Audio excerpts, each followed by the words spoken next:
Moving back to the order paper, there is nothing under J. Under K, there is a statement from the Minister for Infrastructure. Minister.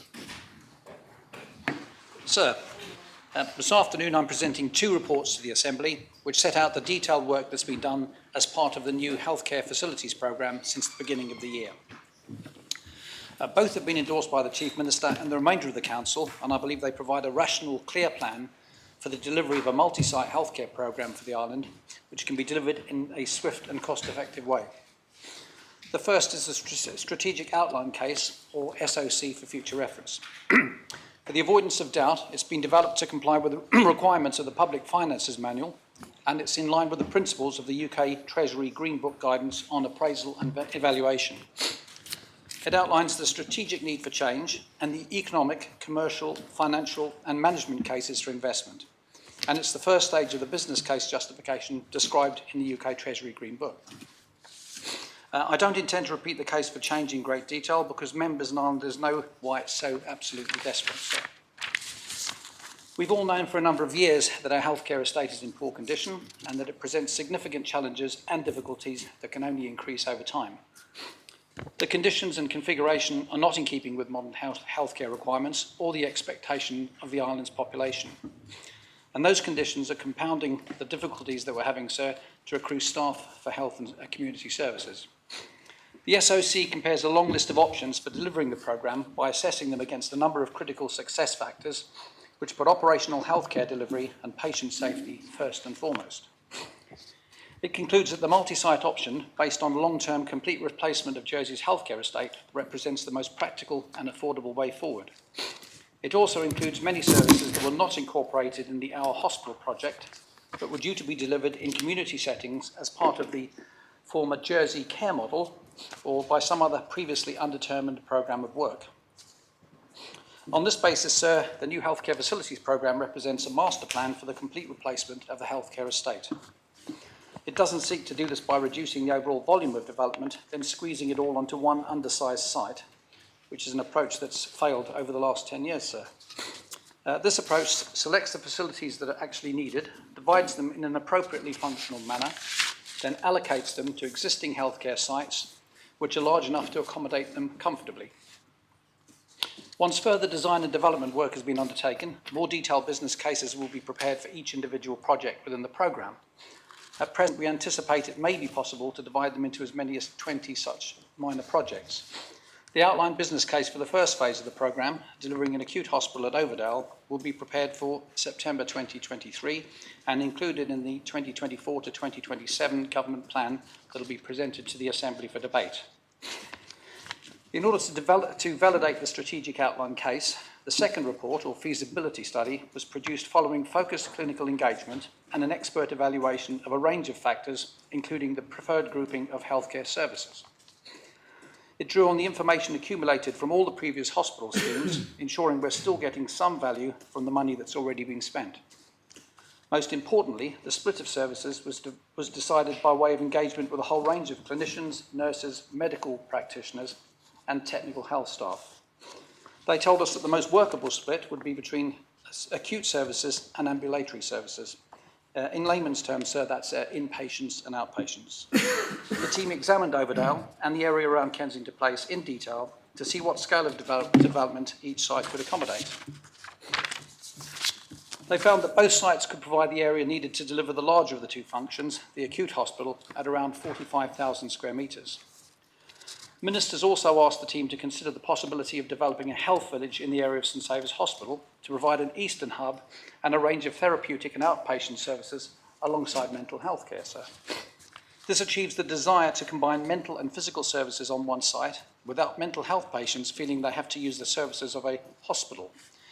Quite an important point for anyone familiar with the many difficulties associated with mental illness. So the two options that we put forward for evaluation were option A, which puts the acute or inpatient hospital at Kensington Place, Gloucester Street, and the ambulatory or outpatient facility at Overdale, supported by the St Saviour's Health Village. And option 2 proposes the direct opposite, an inpatient hospital at Overdale and an outpatient facility on Kensington Place, Gloucester Street, and again a health village at St Saviour. The evaluation itself was a comprehensive exercise. Over a 3-day period, a series of 5 panel sessions took place, independently chaired by Crown Advocate Cyril Whelan, examining the clinical, locational, environmental, economic, social and construction aspects of each option. The outcomes couldn't have been clearer, and beyond providing an obvious option for us to take forward, they emphasised that the multi-site approach offered a series of benefits that a single Our Hospital project simply couldn't deliver. Most critically, it provides a plan for the redevelopment of the entire healthcare estate, ensuring those services that were not contained in the Our Hospital scheme are now provided, and in an appropriate location.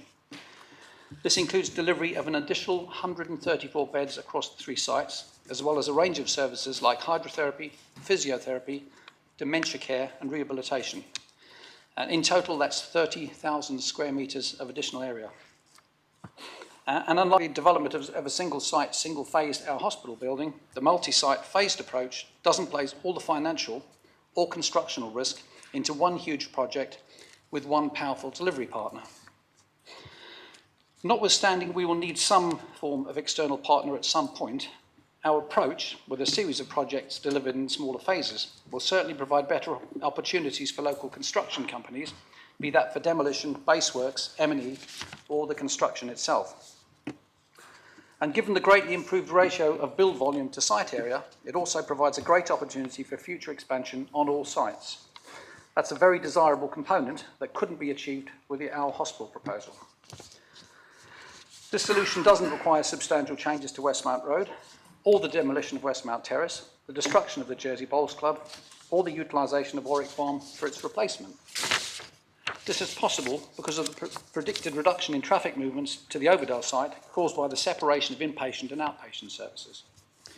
Indeed, the traffic reduction with option B is such that it wouldn't require the construction of an expensive and unsightly multi-storey car park, which the Our Hospital plan had in store for Overdale. A multi-site development also creates additional public space around the old listed hospital building in Gloucester Street, and both options allow for the large 1980s building to be transferred to other uses, the most obvious being key worker accommodation. And crucially for many islanders, the use of both sites will reduce the physical mass on each of them, lowering the impact on both the natural and the built environment. As a result, we'll end up with buildings set in a much better proportion to their surroundings. The option that achieved the highest scores in the evaluation process, and the preferred option we want to take forward, was option B, and that's delivering an acute hospital at Overdale and outpatients at Kensington Place, Gloucester Street. Perhaps most importantly, option B scored significantly higher in the evaluation by clinicians, who rated it as very good as opposed to just adequate for option A. That clinical evaluation is critical, so it must be central to our decision-making process. Equally important to clinicians was the fact that the construction timetable for option B will give us an operational acute hospital by 2028, and that's 4 years earlier than could be achieved if we adopted option A. Given that the inpatient facility requires much more area than the outpatients, and the Overdale site is a lot larger than the area available at Gloucester Street and Kensington Place, option B uses both sites to their best possible potential. It optimises space for the use of modern methods of construction and minimises delay in construction due to the better ratio between build volume and site size. Option B also eliminates the impact of construction work on sick patients. In this instance, all construction work on the acute or inpatient hospital at Overdale would be devoid of any nearby hospital activity throughout the entire process. Whereas option A, construction of an acute unit at Gloucester Street, Kensington Place, would have to be undertaken right next to a functioning general hospital, the acute section of which would still be in full operation. Overdale also provides the opportunity for better and more efficient clinical adjacencies due to the larger size of the site. Fortunately, sir, almost 90% of total patient footfall into the existing hospital relates to outpatient or day care activity. With option B, all this will remain in town with much easier pedestrian access, better public transport and parking. It would also include access to an urgent treatment centre, and that's the walk-in part of the current A&E, sir. Option B also provides peaceful treatment and recovery space for inpatients at Overdale with increased privacy and better views than the town location. Finally, it provides a more balanced opportunity for future expansion on both sites when compared to option A.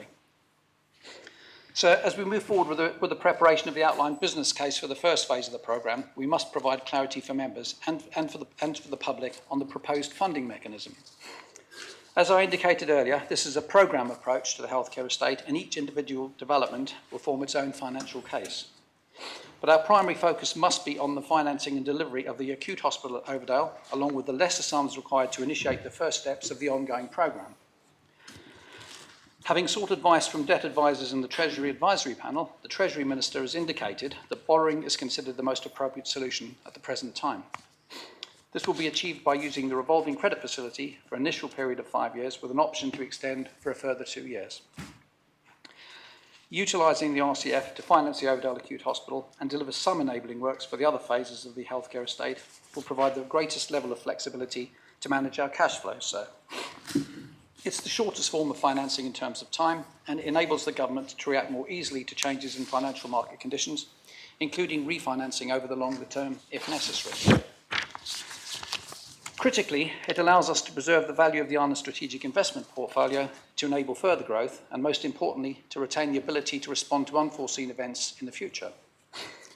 On the subject of finance, I'd also like to raise the issue of transparency, and here I find myself in something of an awkward position, sir. On the one hand, I'm keen to reveal as much financial information as possible as soon as it's available, but on the other, be as commercially minded as I can.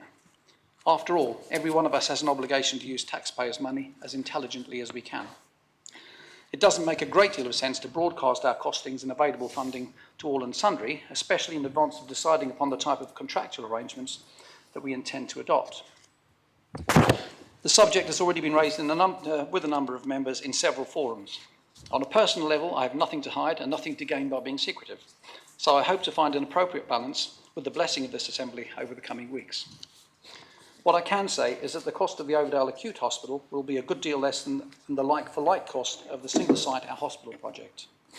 That said, with an additional 30,000 metres involved in the scheme and double-digit inflation, very likely that over the 10-year period, the total cost of the new facilities will exceed the total cost of the previous project. These are simply facts, sir, that we have to face.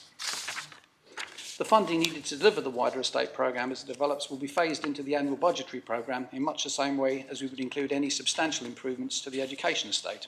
At least that's the current thinking, sir. Before taking questions from members, I'd like to offer my sincere thanks to everyone in the new healthcare facilities team. They really have gone above and beyond the normal call of duty to deliver these reports against a very tight timetable.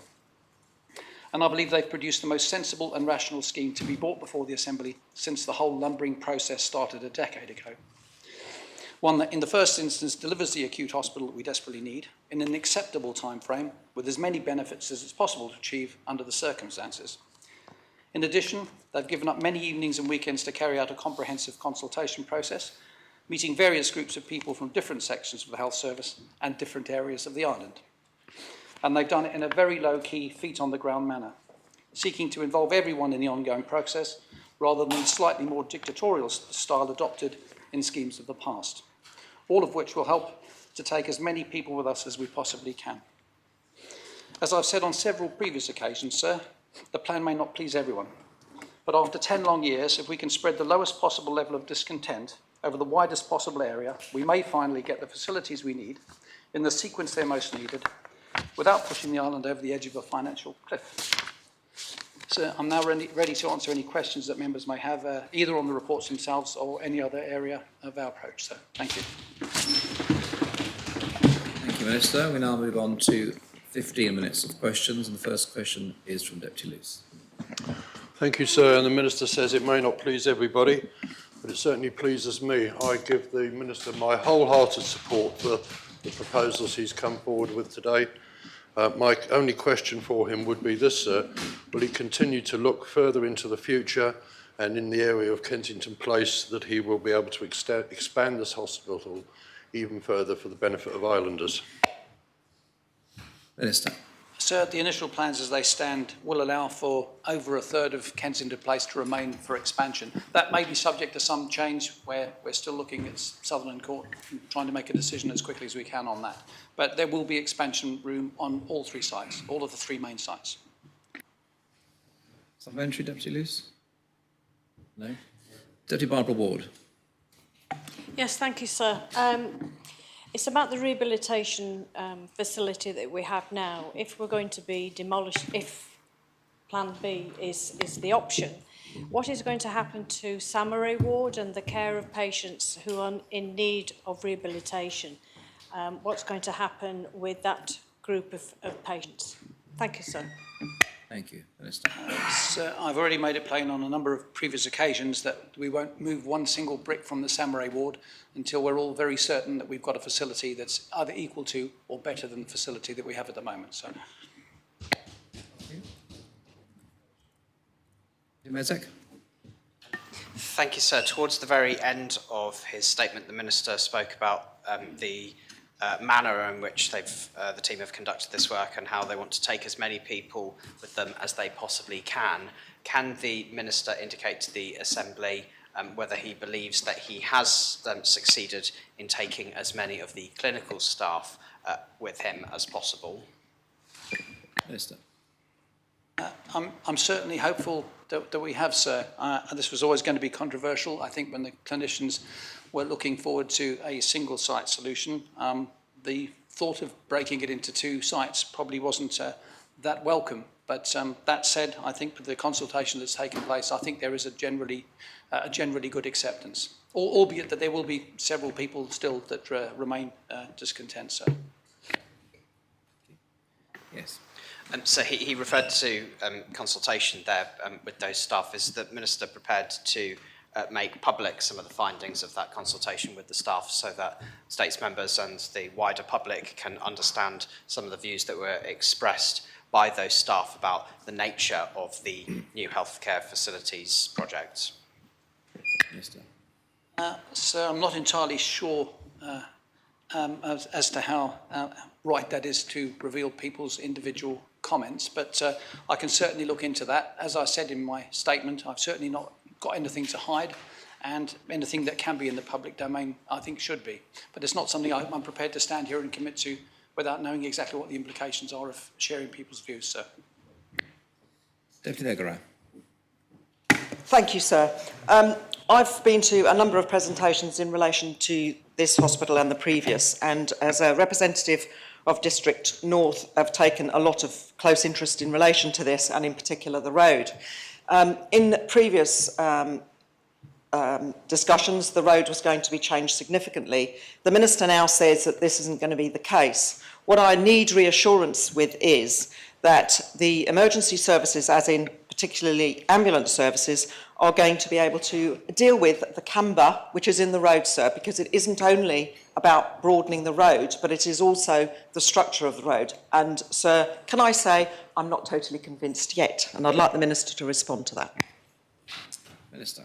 So discussions are ongoing with the Traffic Department, with the Parish Roads Committee, and of course the ambulance service. This is something we have to take exceptionally seriously, and all I can say is so far the discussions are going well, and there's certainly more to come. But I think it's a problem that we can overcome, sir. Deputy Farnham. Thank you, sir. I was going to give the Minister a break today, but he mentioned something that sparked me into action. He mentioned, sir, that there was a dictatorial nature to the previous attempts to deliver the new hospital, sir. Can I ask the Minister, sir, when he intends to come to this Assembly to seek the relevant permissions to proceed with the plan, sir? Reminding him that the previous State Hospital project came and sought, I think, no fewer than 4, possibly 5 States Assembly votes as we went through the process, sir. Minister. There's a point I'd like to clear up before coming to the main point, sir, and that's the comment I made about the slightly dictatorial approach didn't relate to Deputy Farnham. It did relate to some of the people who were involved in the process, and those comments aren't mine. They were comments that were made on a number of occasions to me in the many evening consultations that I attended, sir. And I've tried to be so comprehensive with that response, sir, that I've forgotten what the original question was. So if you could, When you come back to the Assembly, do you want to answer? Oh, yes, sir, I'm with you. Yeah, I envisage having to do exactly the same as Deputy Farnham did and come back to the Assembly on a number of occasions. and the next occasion will be shortly prior to the government plan submission towards the end of the year. And I believe I've made reference to that in my speech, sir. Deputy Rob Ward. Thank you, sir. There's a number of things that come from the statement. The first one I would ask is, in terms of coming to the Assembly, this notion of the Assembly knowing costs. At what point will the Minister bring costs to the Assembly, or will we be expected to agree a project without knowing the overall cost as an Assembly? Thank you, sir. Minister. So I think it might be difficult to know the overall cost of the entire project over a 10-year period. That's why we're looking to break it down into individual sections, the largest of which will have to be the acute section, sir. But the question surprises me somewhat, sir, insofar as that I've started to have discussions with various members of this Assembly about the difficulties regarding transparency, not least of which was a meeting last week with Reform, where we had, I thought, a very constructive discussion about these difficulties, and I expressed a desire to be as open as I can and as constructive as I can and take other people's comments on the matter on board, sir. Supplementary. Yeah, I'm trying to find out what that answer was. So can I just add to that then?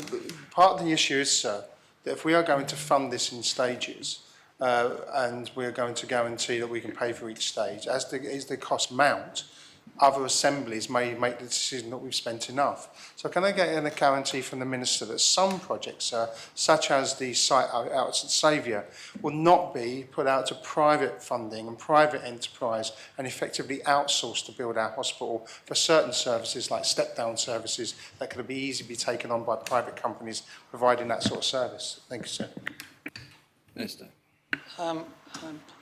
I have to accept my apologies, so I'm slightly confused by the question. I'm not quite sure whether the Deputy is confusing the business of construction with the business of running the health service.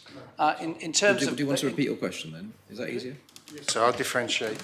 So what I'm asking is, we're going to have to fund the construction of a new hospital in stages. Over a long time, this Assembly will change. And so if those costs mount and they're produced to us one at a time, there may be a stage when those costs become too much. And so therefore, can the Minister rule out that some of these facilities may be funded privately and effectively outsourced for construction to private enterprise, who then effectively have the running of our hospital facilities, such as step-down care and the St Saviour's part of the hospital, which is rife for that sort of public-private partnership that happened in the UK? Thank you, sir. I thank the Deputy for clarifying that situation. That makes a lot more sense to me. I think what's being suggested here is a combined construction and management plan with the private sector. Sir, I'm probably only going to be in politics for a limited amount of time, and I'm afraid I cannot absolutely guarantee what happens when I'm not here. This is a 10-year programme, and I think the sort of latter stages of this programme will have to be decided by the Assembly of the day, as everything always is, sir. So as far as I'm concerned, there's no plan to do that at the moment, certainly not that I'm aware of, but if subsequent assemblies choose to go down that road, so it's not something that I can have any influence over. Are there any further questions for the Minister? Yes, Deputy Farnham, then Deputy Frank Curtis. Thank you, sir.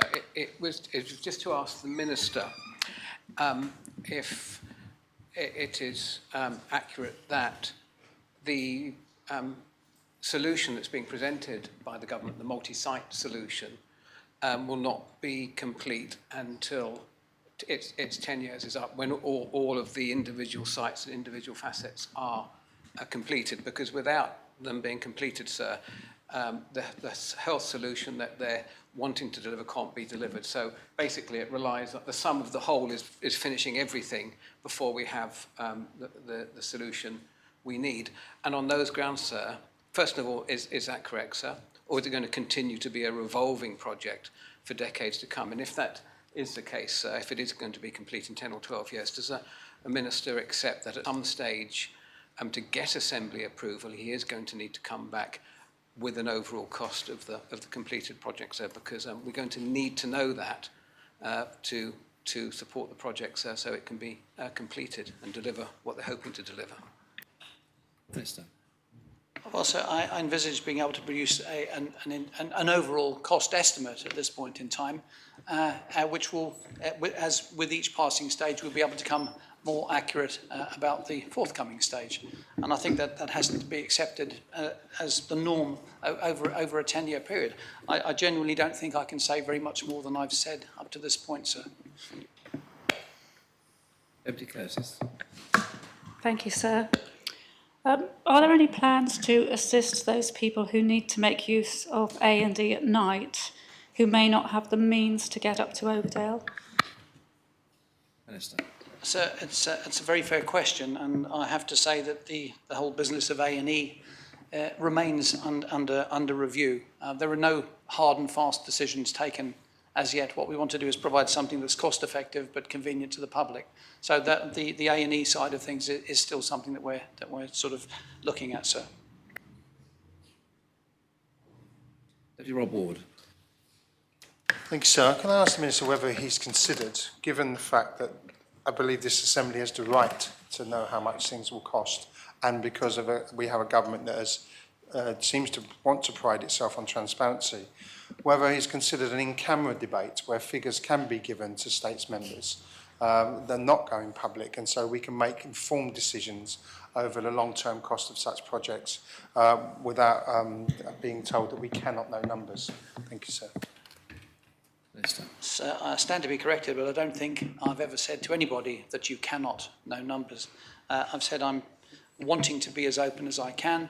I think the suggestion of an in-camera debate may well be a sensible one, and I'm sure that's something that we'll look at. I did say in my speech that I was looking to investigate all ways of doing this, and I wanted to do what we intend to do with the blessing of the Assembly, sir. Yes. So is that a yes, sir? I'll just ask. To an in-camera debate? Yeah. I'll repeat what I said, sir. I think it's a suggestion that we're certainly going to take into consideration. I'll take it as a maybe, sir. I think you'll think about it, yes. Any more questions for the Minister in relation to his statement? There are no further questions. Then we'll move on to the order paper. And the first item on the order paper of public business is the draft taxation exchange of information amendment Jersey regulations lodged by the Minister for External Relations. The main respondent is the chair of the Economic and International Affairs Scrutiny Panel. I invite the greffier to read the citation. Draft Taxation Exchange of Information Amendment Jersey Regulations 2000 states make these regulations under Article 2 of the Taxation Implementation Jersey Law 2004. Minister. Thank you, sir. These draft regulations seek to clarify in Jersey law the concept of foreseeable relevance, which is part of the OECD's international standard for exchanging information on request under the various tax treaties to which we are signatory.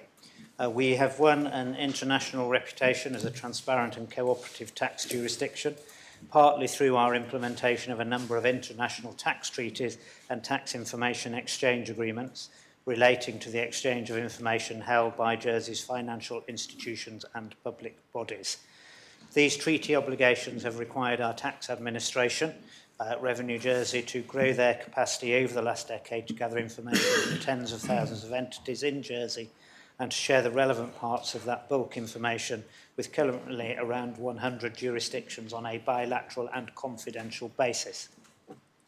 As part of this system of international exchange, Jersey also receives individual requests from treaty partners for information about individuals or companies who are under scrutiny and may be subject to taxation in those third countries. The effective prompt flow of information is essential to maintain Jersey's compliant rating in various international peer reviews. It is the one single most important thing we do to protect our finance industry and the employment of so many of our islanders. Were we to fail to secure compliant ratings in future, we would run the risk of so-called blacklisting by partner jurisdictions, which could have damaging consequences for those who those who rely on the health and prosperity of our international finance centres. So members will have read from the report the process, I hope, of how that information is supplied. Due to a recent ruling, it has become necessary to make these clarifications, which will ensure that our legislation meets the meaning in the international standard for foreseeable relevance in these three sets of domestic regulations. That's taxation, exchange of information with third countries, Jersey Regulations 2008, taxation, double taxation, Jersey Regulations 2010, taxation implementation convention, mutual administrative assistance in tax matters, Jersey Regulation 2014. Just for the avoidance of clarity, I didn't sign all of those, so only a couple.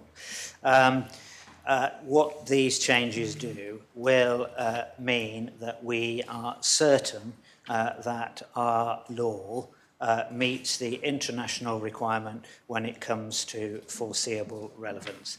And before I do that, I want to pay tribute and thank the work of the scrutiny panel. I said earlier that I know that my minister looked forward to continuing to work with them. This is another case where he and his officials have worked very productively with the scrutiny panel, and I hope that members will find the comments that the scrutiny panel produced informative and helpful in making their decision today. So I thank that panel for their work in this regard as well.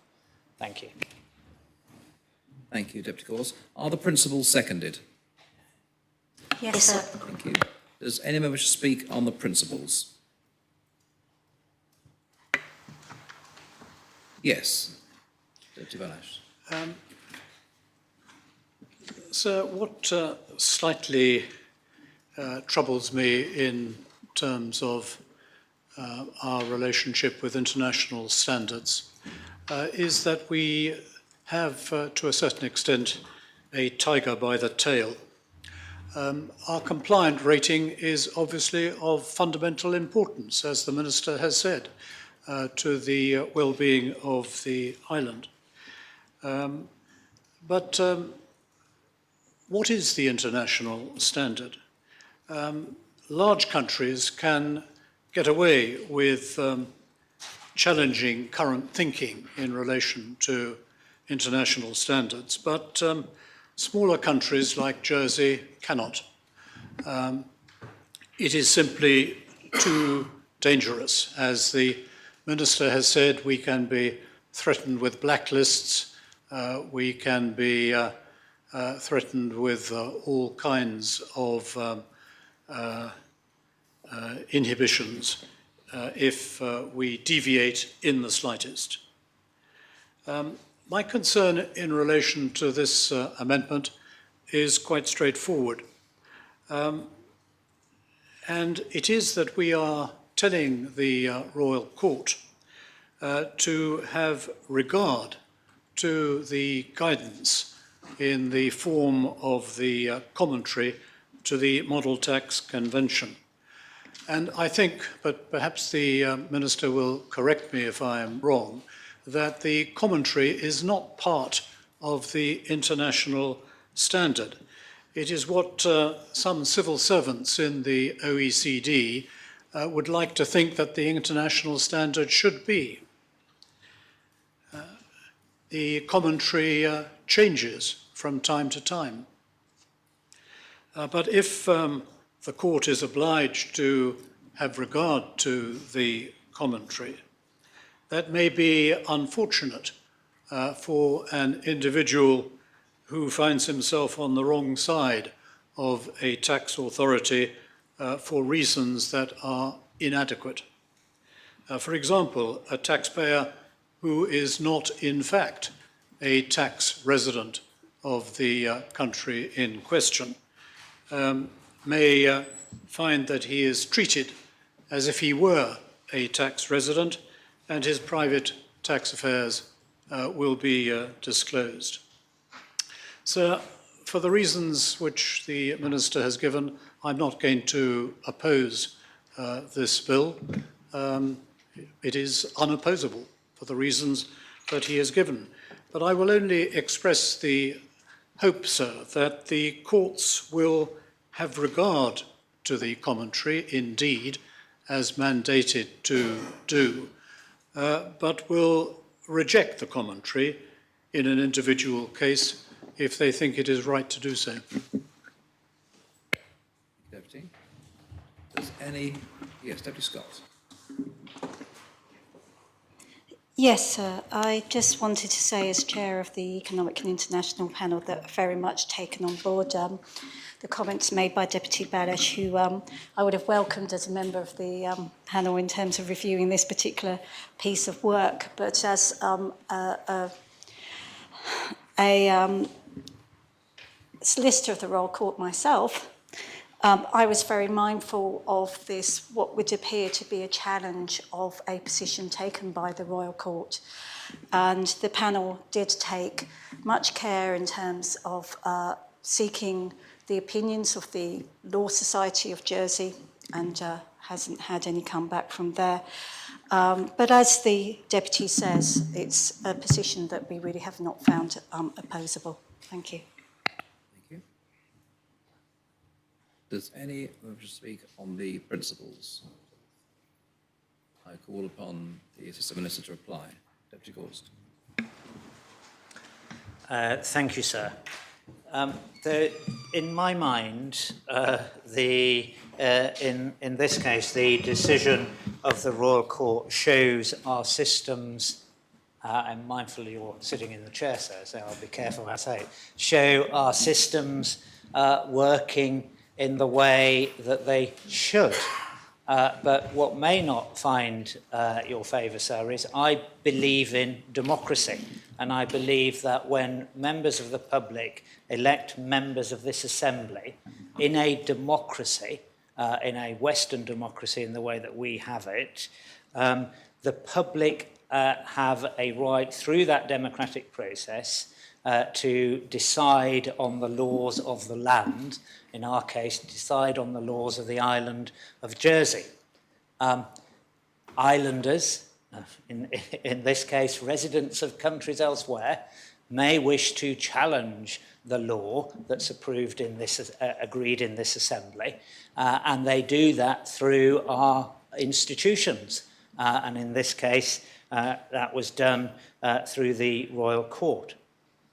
It is absolutely right for a democratic legislature to amend the law of the island in light of those judgments or in light of opinions of international bodies elsewhere. So I see that this process actually shows that our institutions are alive and well, and I, for one, would have it no other way. I think the point, however, that Deputy Balash raises is an excellent point about the clinging on to the tail of the tiger. And to some extent, being a non-sovereign state, that is or could be used as a description. But he knows, and I can confirm, that the best way for Jersey to influence international standards is not, as it were, through a full frontal public attack, but through quiet diplomacy, seeking to be appointed to relevant international bodies, sending people on secondment.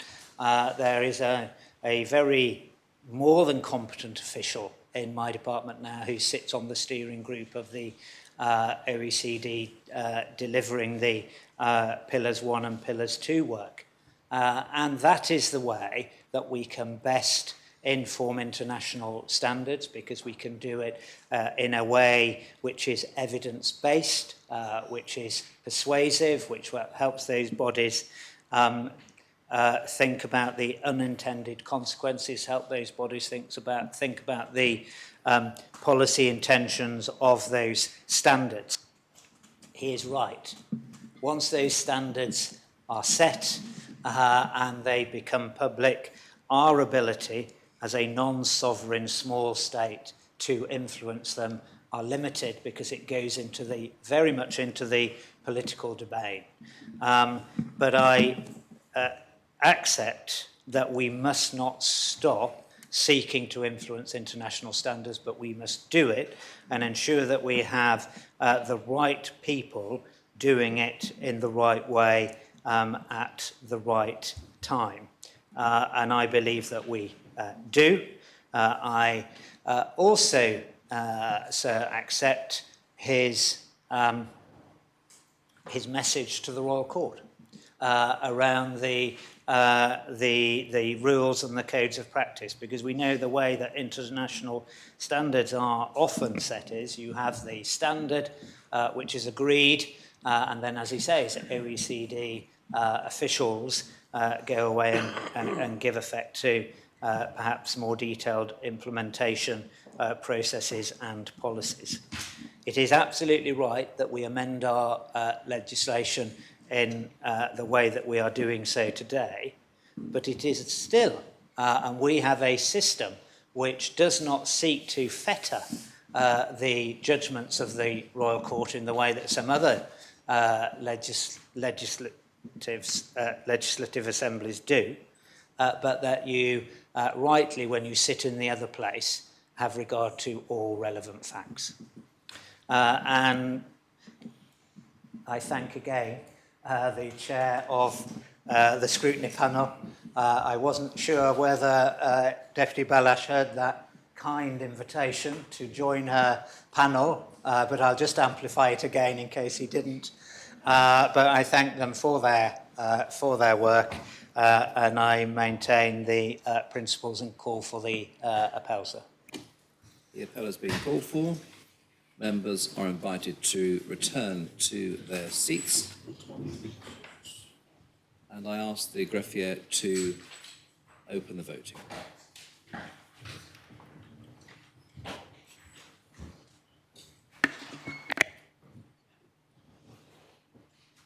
If all members have had the chance to cast their votes,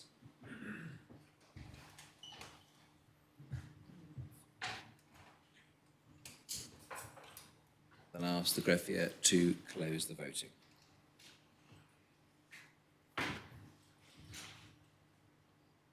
I can announce that the principles have been adopted unanimously, 42 votes for.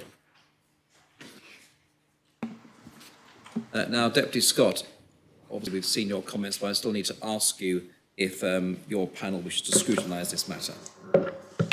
No, sir, we already have. Thank you. Thank you very much. Deputy Gorse, how do you propose the regulations in second reading? If I may propose them en bloc, sir, the amendments are across those three sets of regulations, and they are as just described. Thank you. Yes. Are the regulations seconded? Yes, sir. Thank you. Does anyone wish to speak on the regulations?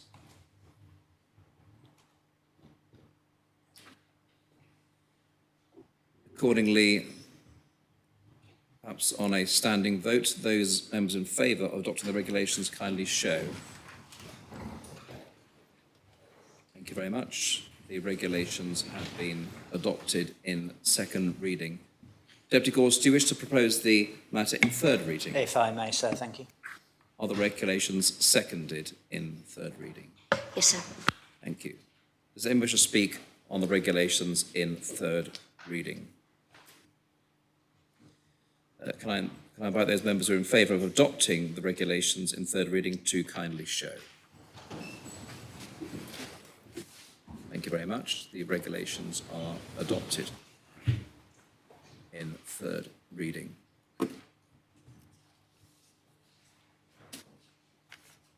We now move on to the next item of business, the draft income tax high value residence amendment Jersey law, lodged by the Minister for Treasury and Resources. The main respondent is the chair of the Corporate Services Scrutiny Panel, and I invite the greffier to read the citation. Draft Income Tax High Value Residence Amendment Jersey Law 2000, a law to amend Article 135A of the Income Tax Jersey Law 1961 and the Income Tax Prescribed Limit and Rate Jersey Regulations 2013. The states, subject to the sanction of His Most Excellent Majesty in Council, have adopted the following law. Minister. Thank you, sir. Members will know how seriously I take the good order of our public finances. Some probably think too much so. Jersey's sound reputation for stability depends on us being able to present balanced budgets. Equally, we need to support and invest in our public services, a requirement that sadly isn't lessening as the years progress. And we need to achieve this whilst retaining a competitive fiscal environment and ensuring islanders keep as much of their own money as possible. The world, of course, does not owe us a living. It is up to us to take the decisions to control and focus our expenditure, keep taxes as low as possible and promote a fiscal environment that supports investment, growth and good living standards. This sometimes requires bold decisions at the right time and ongoing prudence in order to maintain stability. Every finance minister knows this, and I am pleased to say that whilst we're not perfect, Jersey has been well served in these respects over the years. I believe a crucial part of our success has been a positive attitude to success and to wealth creators. There are many communities who share this attitude and compete with us to attract successful people to their shores. Equally, of course, there are communities who are hostile to entrepreneurship and wealth, and eventually they suffer the consequences, I believe, of that caution. There's, of course, nothing better than growing our own success, something which the Economic Development Minister is absolutely focused on, which over the years we have done. But equally, we have recognised that we need to welcome people to support our growth. This is a key part of creating and nurturing an environment that is supportive to jobs and business. Our fiscal and economic environment, crucially, also needs to be one that is accepted by the public and that works and is seen to work in the overall interests of the community. And that is the catalyst behind the changes to what's known as the 21E regime. That regime contributes £21 million per year in tax revenues. It's a considerable increase compared to before when we had a statutory regime. And with these new proposals, I'm pleased to say that over time, this tax take will increase again considerably. That is providing additional revenues to be spent on services that the public want. Our proposals to increase the minimum tax requirements for new applicants to £250,000 per year is a 50% increase, of course, on the current minimum requirement of £170,000 a year. Some have said that is a bold decision, but it's one that remains within the principles of the existing version of the scheme, ensuring a managed and seamless move to the new version. Importantly, it maintains a position that's competitive overall while raising more revenue, and that, of course, is good tax policy. It will maintain confidence in Jersey as a jurisdiction that is open for business and investment. It will not send a message that we make policy on the hoof or without evidence. This decision was reached by the Housing and Work Advisory Group and the Council of Ministers, considering the available evidence, including taxes in other jurisdictions, application trends and property purchases. And I'm pleased to support it and present it today for approval. Thank you, sir. Thank you, Minister. Are the principles seconded? Sir. Thank you. Does anyone wish to speak on the principles? Deputy Mayor Singh. Thank you, sir. Of course, this proposition has to be supported. I will certainly be voting in favour of it and see no no practical reason why not to do so, although I guess I slightly do so with a degree of resentment, because though it's a small step in the right direction, it does ultimately maintain the unfairness and discrimination upon which the foundations of this entire scheme are set, and it does so having purported to be on the basis of a review and evidence, when in reality it really isn't.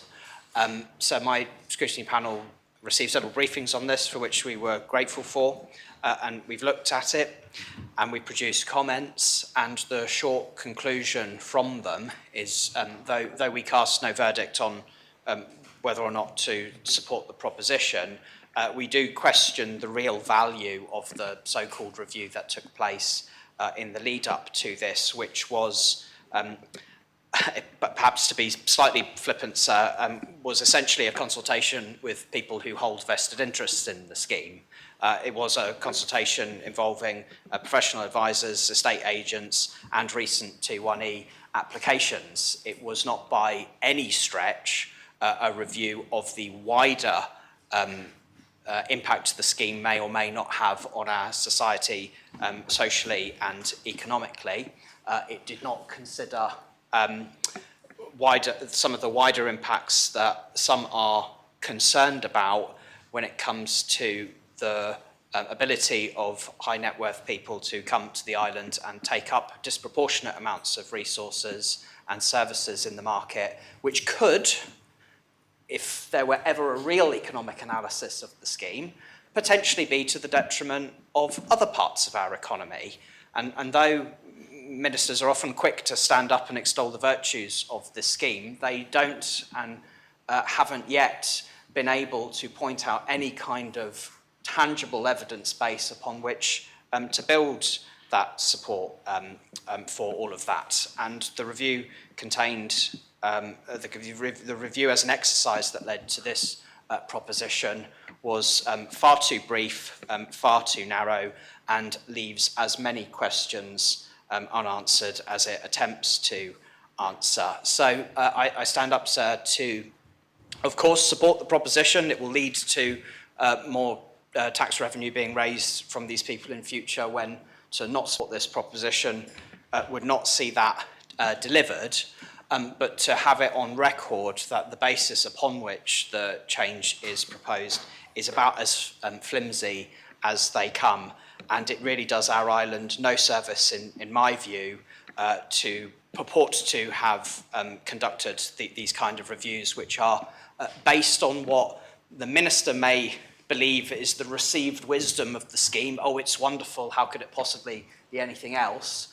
When in reality there is no tangible evidence basis upon which to say that, and there are greater concerns held out there in our community, not just by those of a particular political persuasion, but in my experience, speaking to people across our community, a view held much more widely, and among people who politically are not aligned, at least to me anyway, and who have greater involvements in those elements, the charity sector in particular, I'm thinking of when I've spoken to people out there in our community. So let that be on record that there are a great many questions unanswered about this scheme, and we're doing our island a disservice by not actually being open and honest about it and having a proper review on it, rather than the one that was led to this proposition, although perhaps in the next few days we may have an opportunity to rectify that.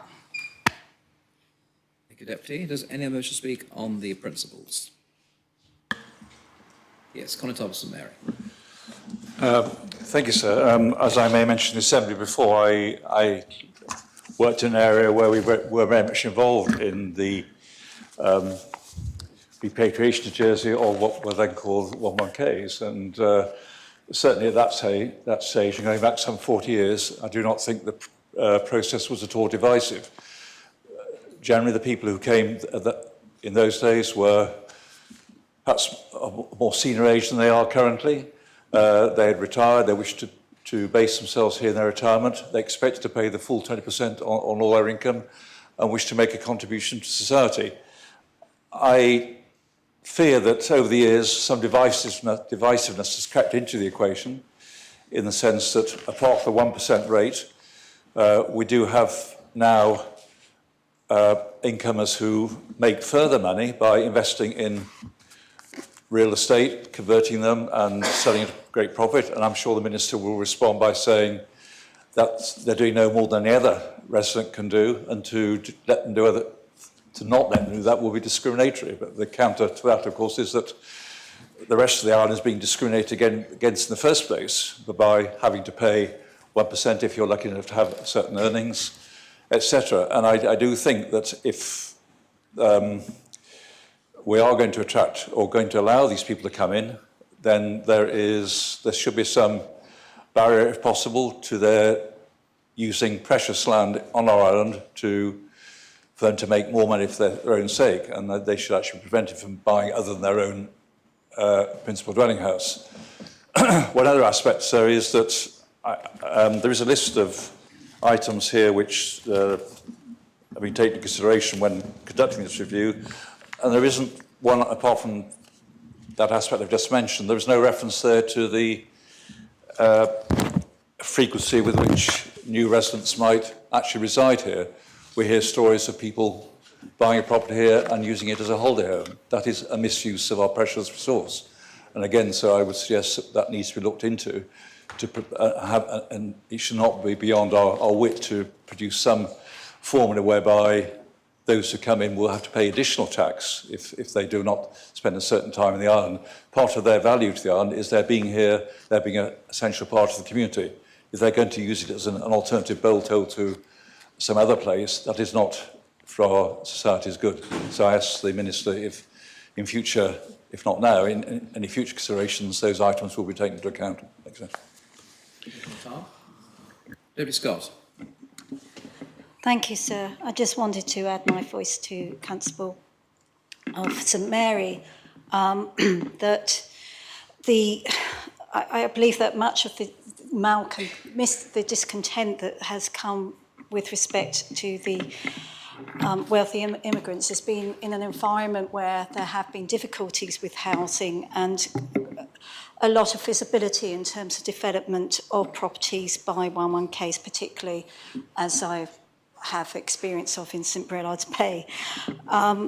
And that two things I noticed about the report of the Corporate Services Scrutiny Panel.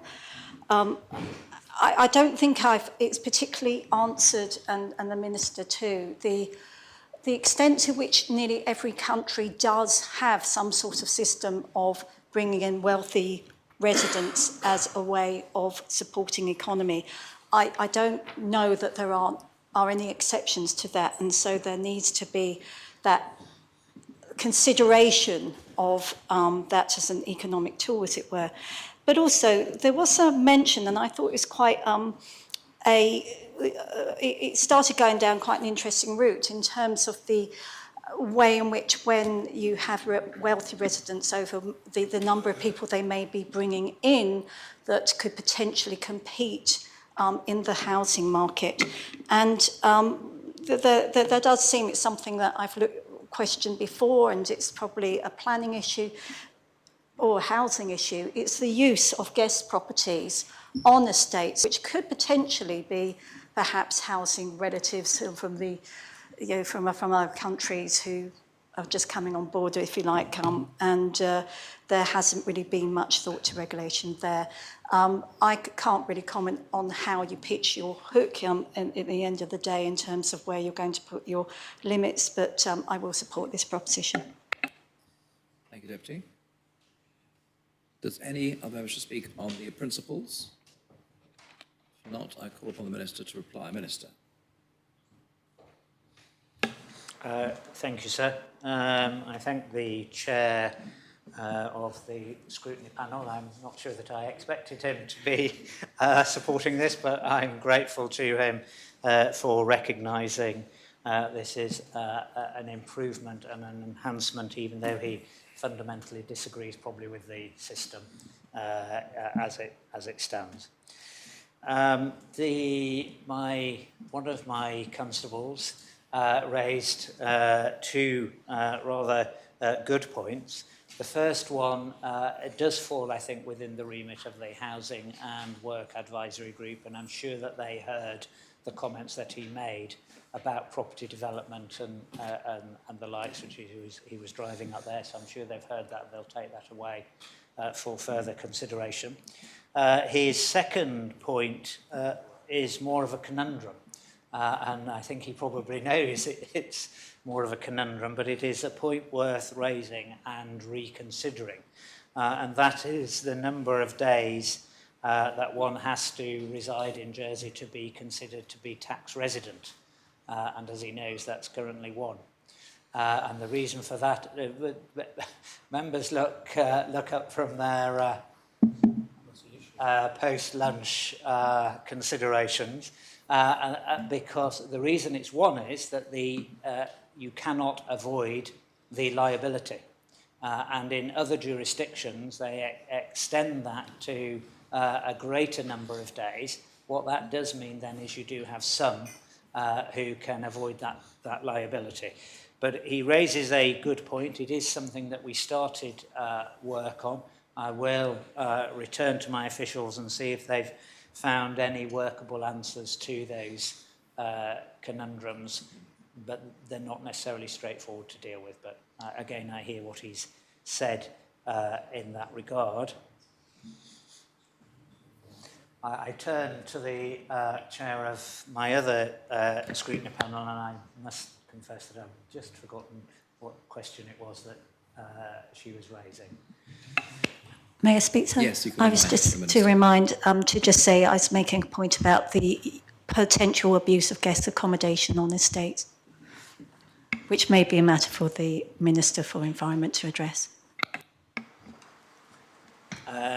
Thank you, sir, and indeed I think that's correct. That should come with planning obligation, and again I know the Minister has heard the comment that the Deputy has made. So for all the reasons that I said as I proposed the principles, I maintain the principles, and I hope that members support this amendment, and I call for the appel. Thank you. The appel has been called for. Mr. Ward? So it was a point of clarification, something the Minister had said. Yes.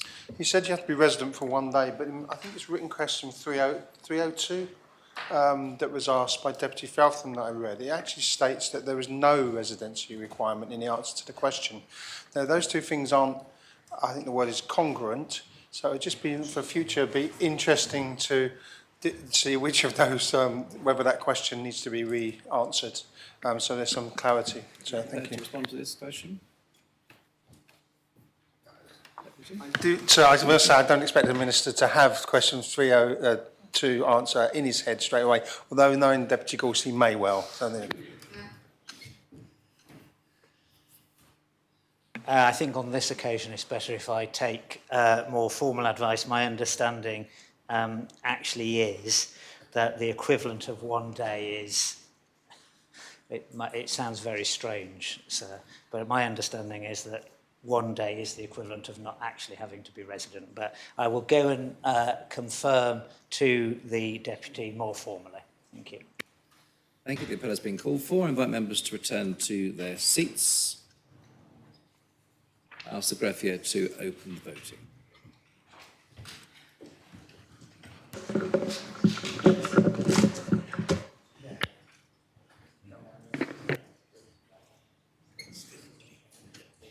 Is the voting open?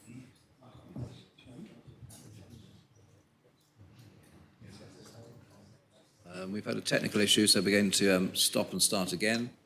I'll let you know when we can start again. You ready? I invite the greffier to open the voting. Members may now cast their votes.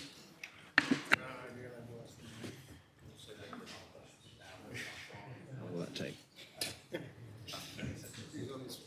No, that didn't work either. We'll have another go.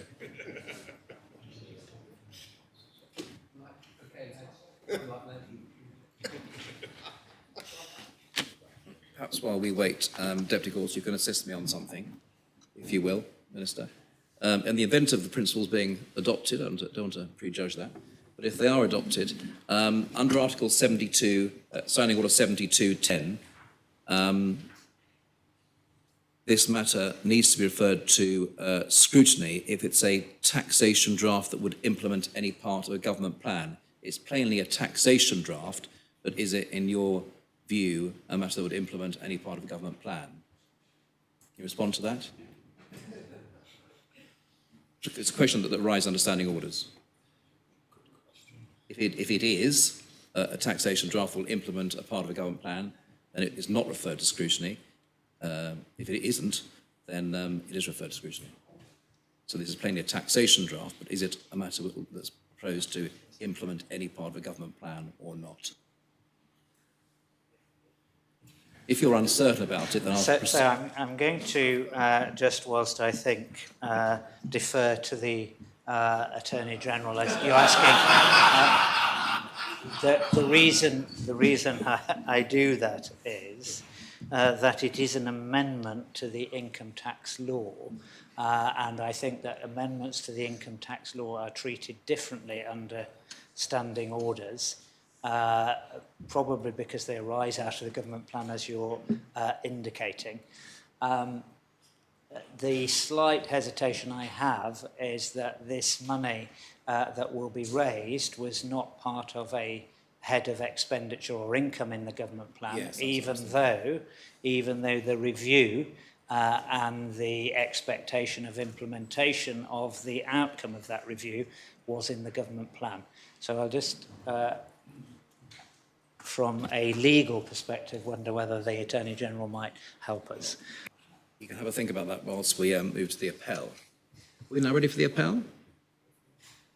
Yes, I invite the greffier to open the voting.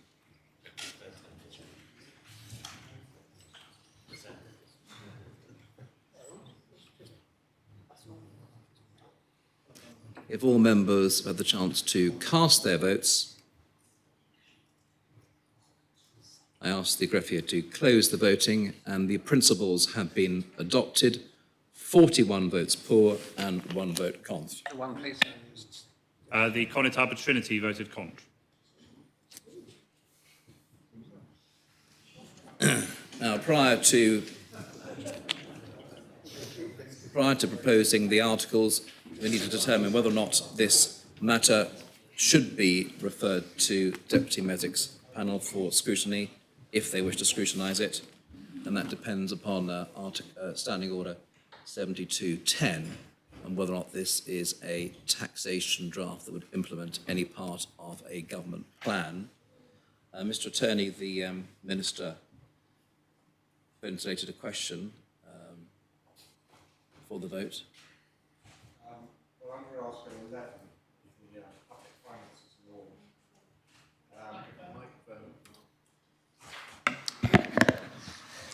under Article 11 of the Public Finances Law, that sets out that if a lodged government plan proposes imposing or varying a tax for the next financial year, the Minister must lodge draft legislation containing a taxation draft. And I believe, so that you referred to the relevant provision in standing orders that if it's not part of a government plan, then it must be referred to scrutiny. That was how I heard your summary. If it's a taxation draft that would implement any part of a government plan, then it is not referred to scrutiny. So, if it is simply a taxation draft that does not implement part of a government plan, then it is referred to scrutiny. So, applying the wording in Article 11, it seems to me to be a question of whether the current government plan or previous government plan referred to an amendment to this legislation. I'm afraid that seems to me to be a factual question as to whether or not this was contained in a government plan. I'm afraid I don't know the answer to that.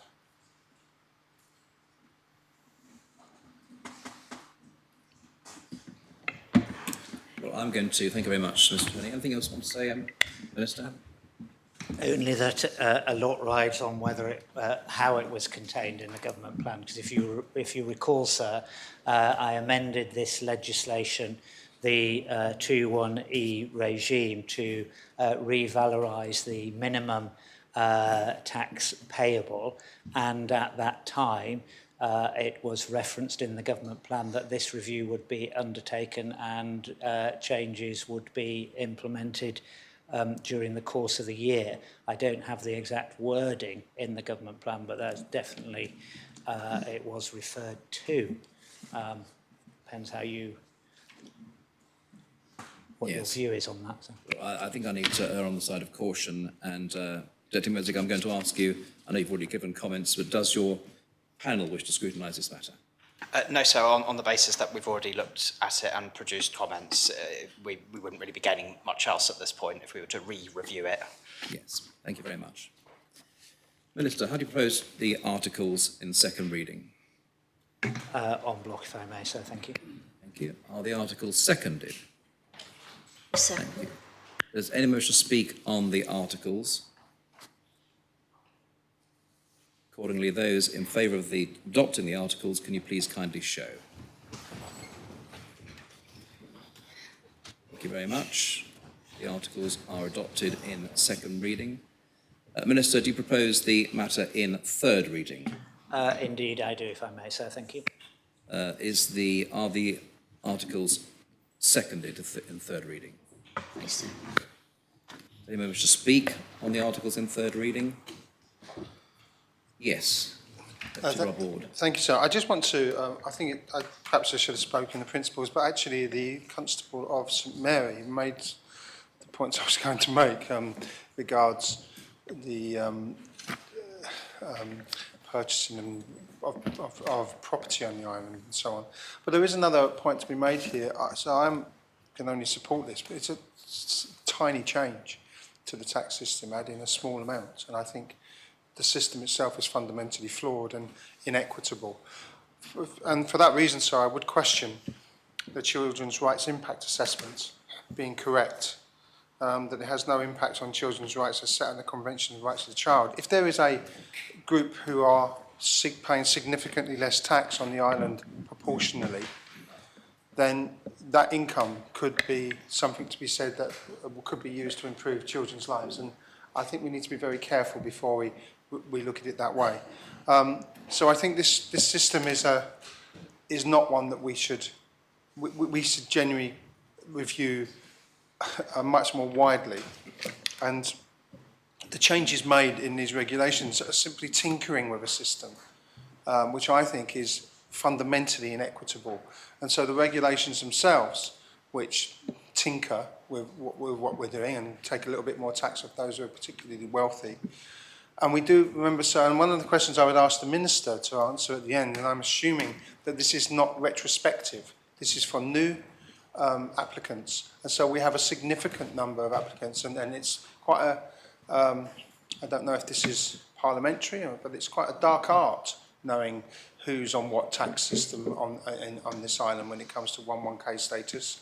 And I think we all need to recognise that these regulations do not address those who are already on island on different tax rates, which are significantly less and significantly different. And another reason why I would question the child rights impact assessment being correct.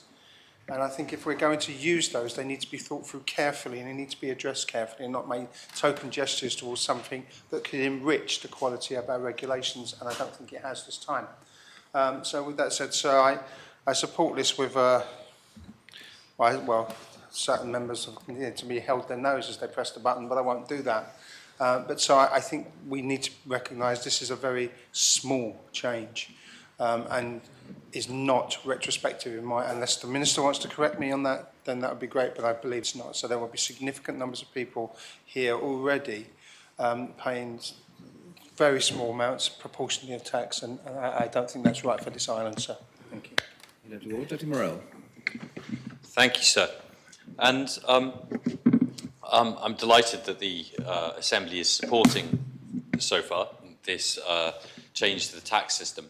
And but I must admit that when I heard Deputy Ward talking about oh, it's not correct on the child rights assessment at the end of the proposition. I just thought, no, actually, Deputy Ward is wrong here.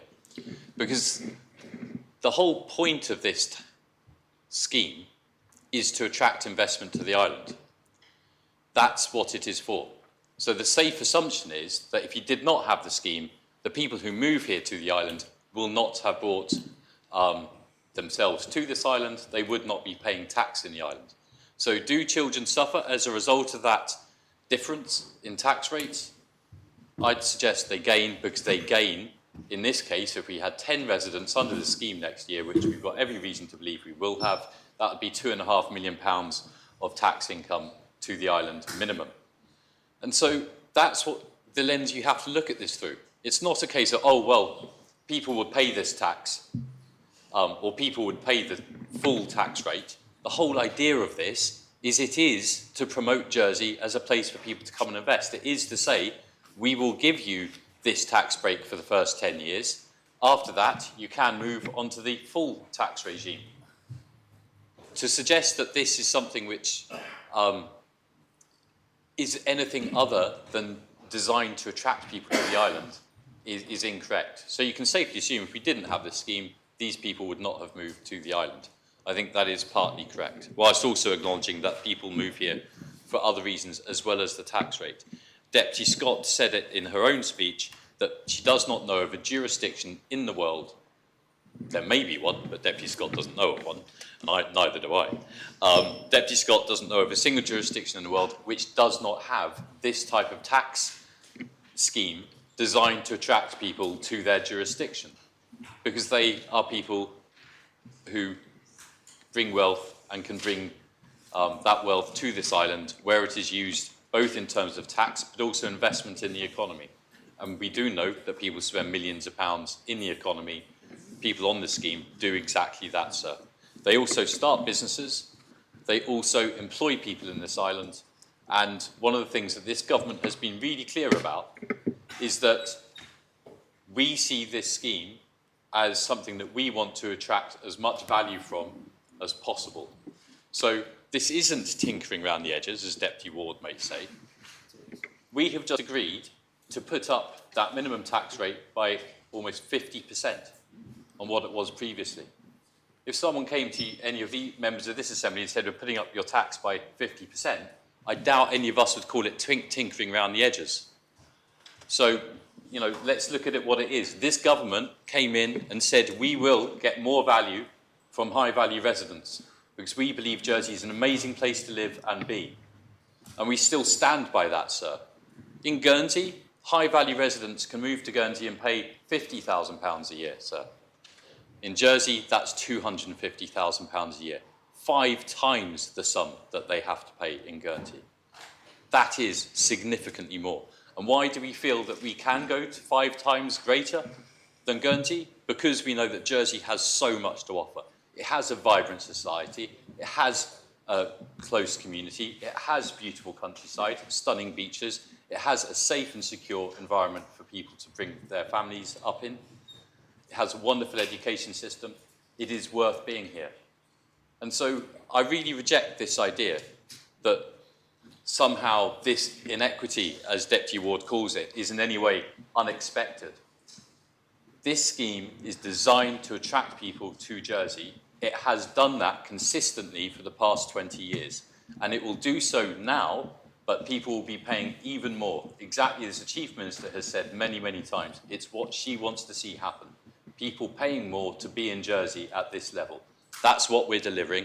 As a result, Deputy Gorse, as Treasury Minister, will have more tax funds in the Exchequer to deploy into public services in this island, to pay teachers, to refurbish schools.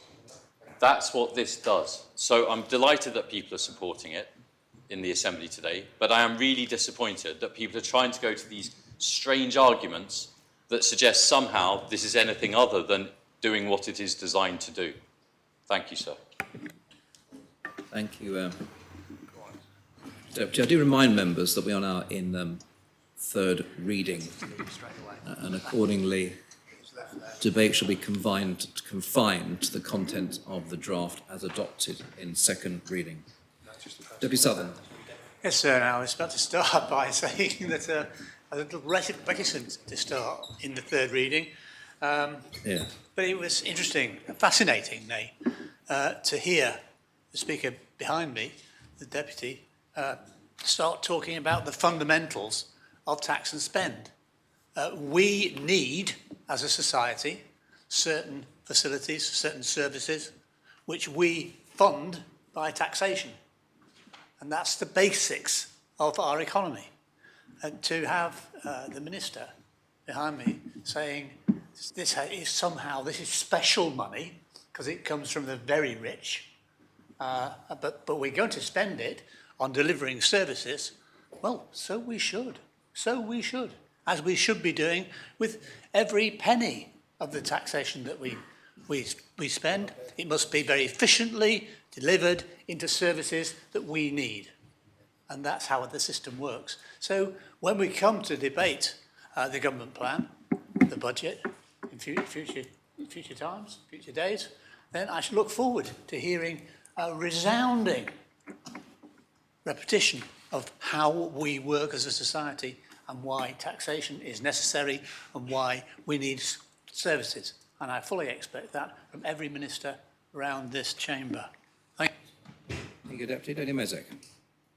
Thank you, sir. It is to be very brief, following on from the Economic Development Minister's speech, because he did say, he did make those claims multiple times about, the amount that these people spend in the local economy and the amount of people they employ. And I simply wish to highlight it that is one of the claims I referred to in my earlier speech as one that is made without substantiation.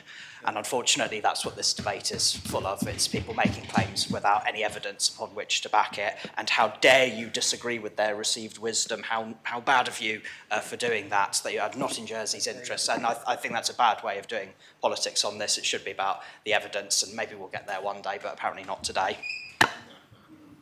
Thank you, Deputy. Deputy Andrews. Thank you, sir.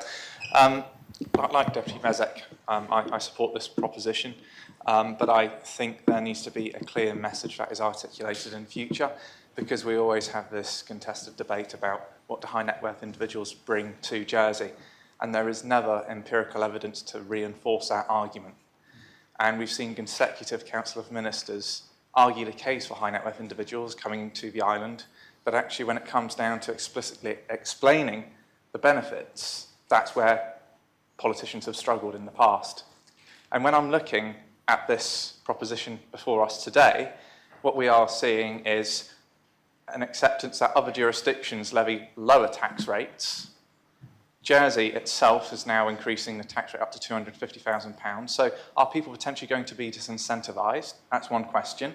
And I hope the Council of Ministers have discussed that and had a robust discussion about this.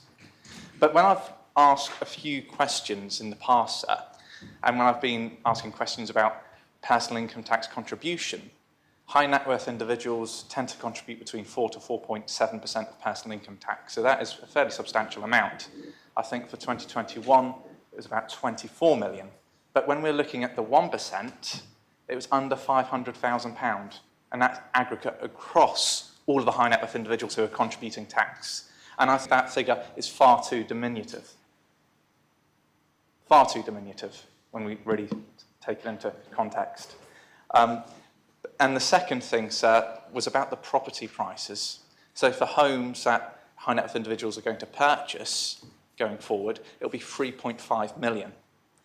Now that is a fairly substantial increase compared to the previous figure of 1.75 million. And I don't know where the evidence is to come up with that figure.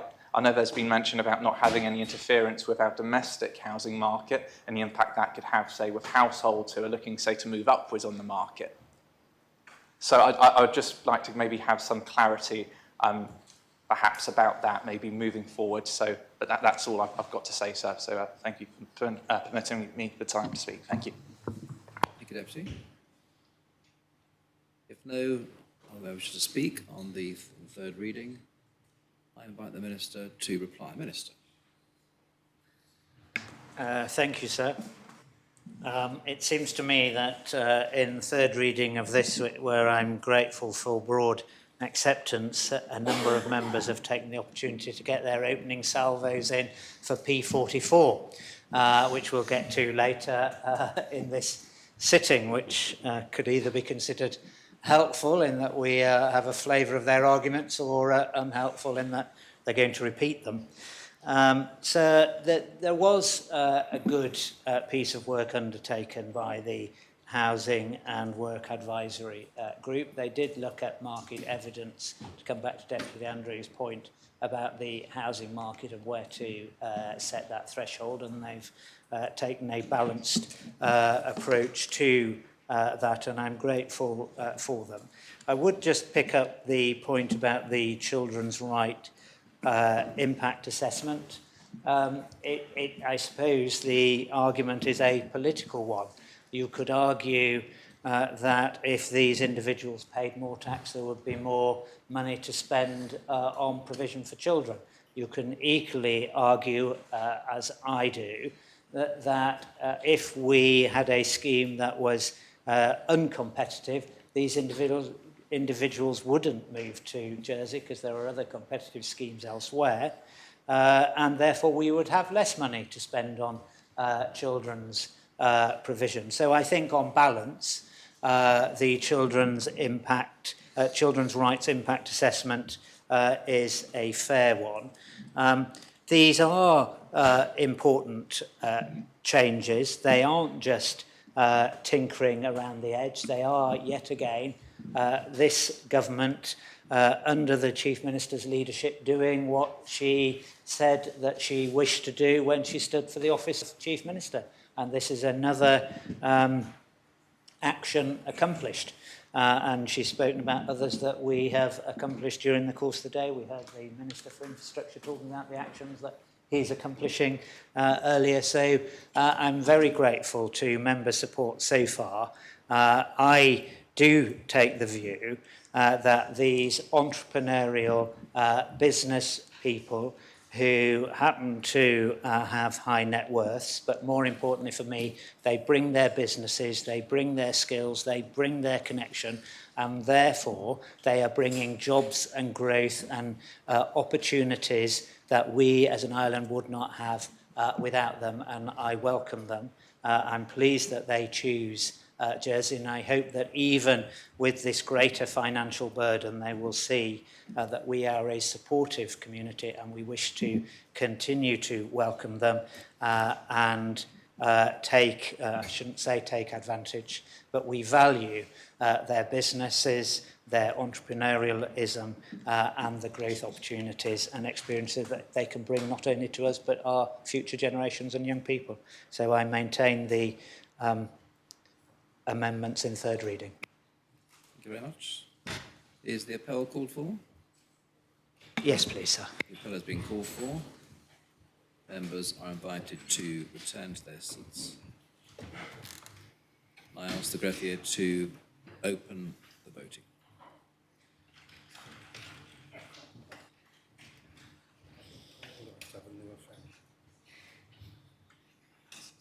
All members have had the opportunity of casting their votes. I ask the greffier to close the voting. I can announce that the law has been adopted in third reading, 43 votes pour and 1 vote cont. Minister, I understand you now wish to propose a draft act for the law to have immediate effect. Is that correct?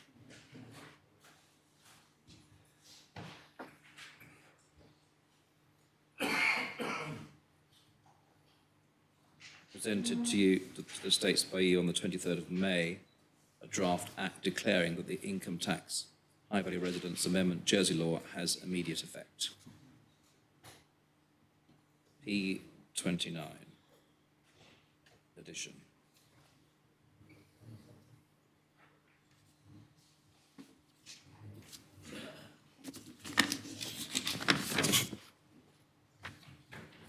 Do you wish to propose that? It's on the order paper. Sarah, I wonder if you might just confer with the greffier.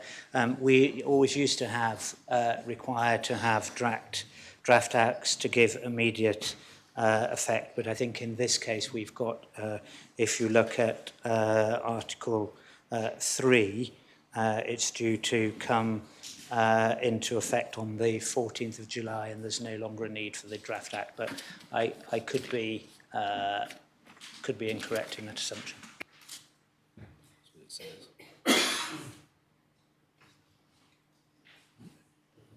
Well, if you're content, then we will proceed in the absence of that matter on the order paper. The next matter is the amendment to standing orders.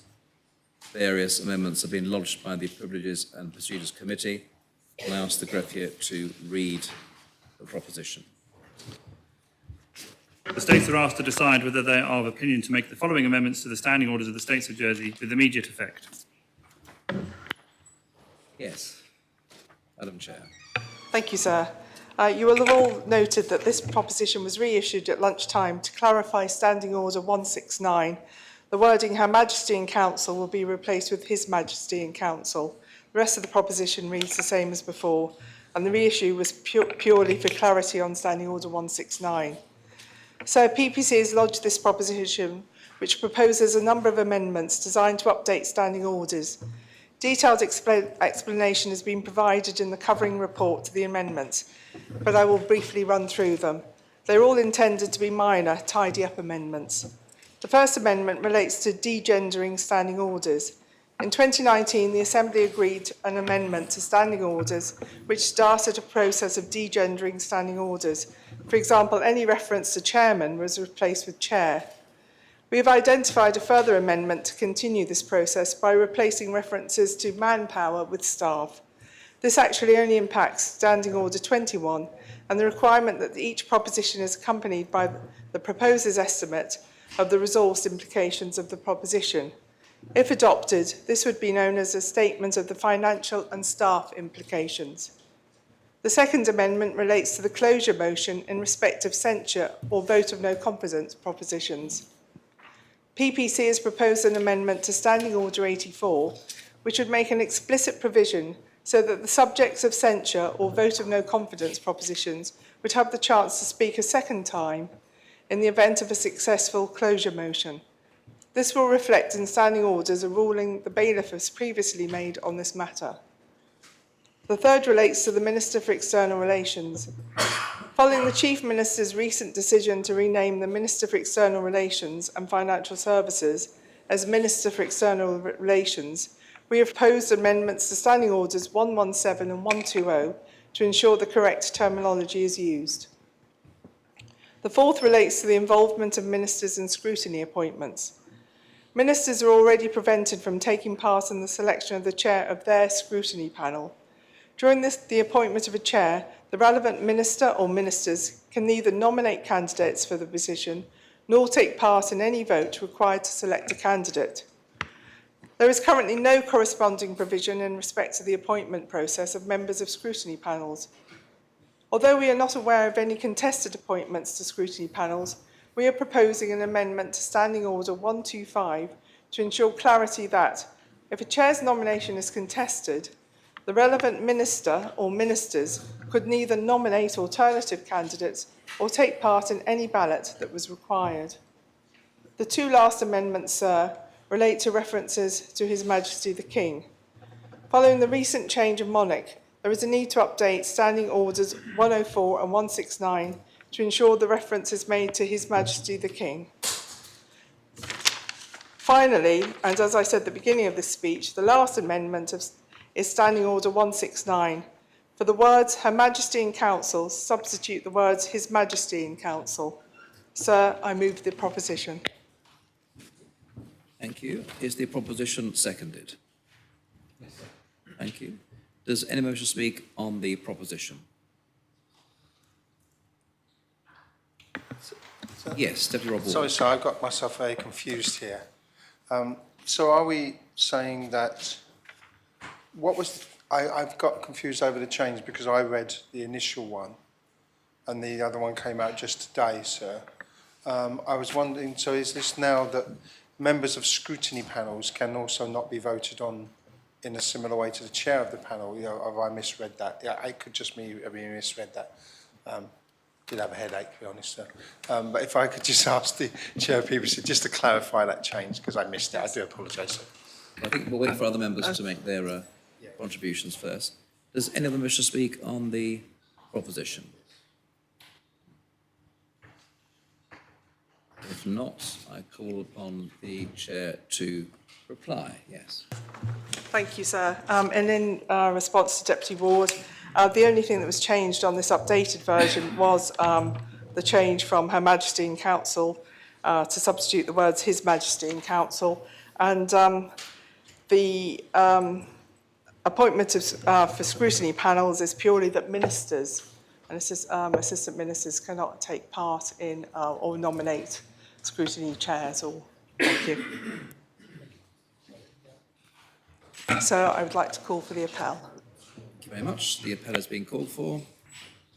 I'd like members to return to their seats and the greffier to open the voting.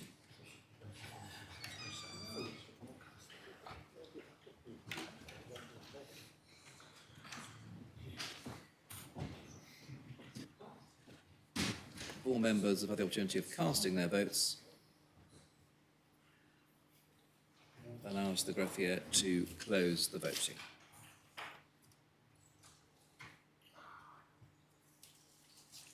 And I can announce that the amendments to standing orders have been adopted unanimously, 42 votes for.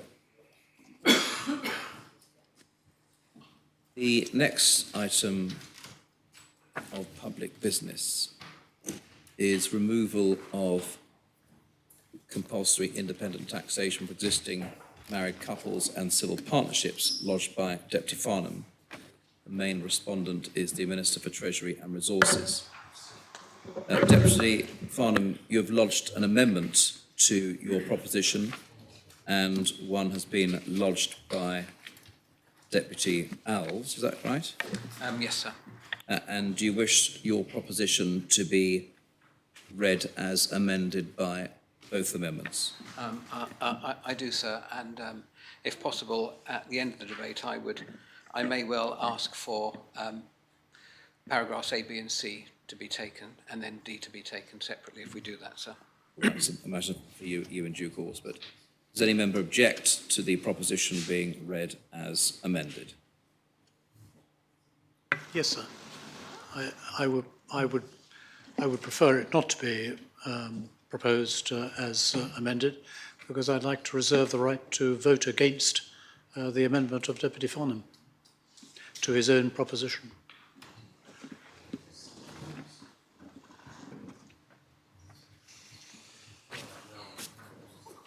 Deputy Farnham, can your proposition be read as amended by the amendment of Deputy Alves? There's no objection, I think, to it being read as amended by that, or do they overlap each other?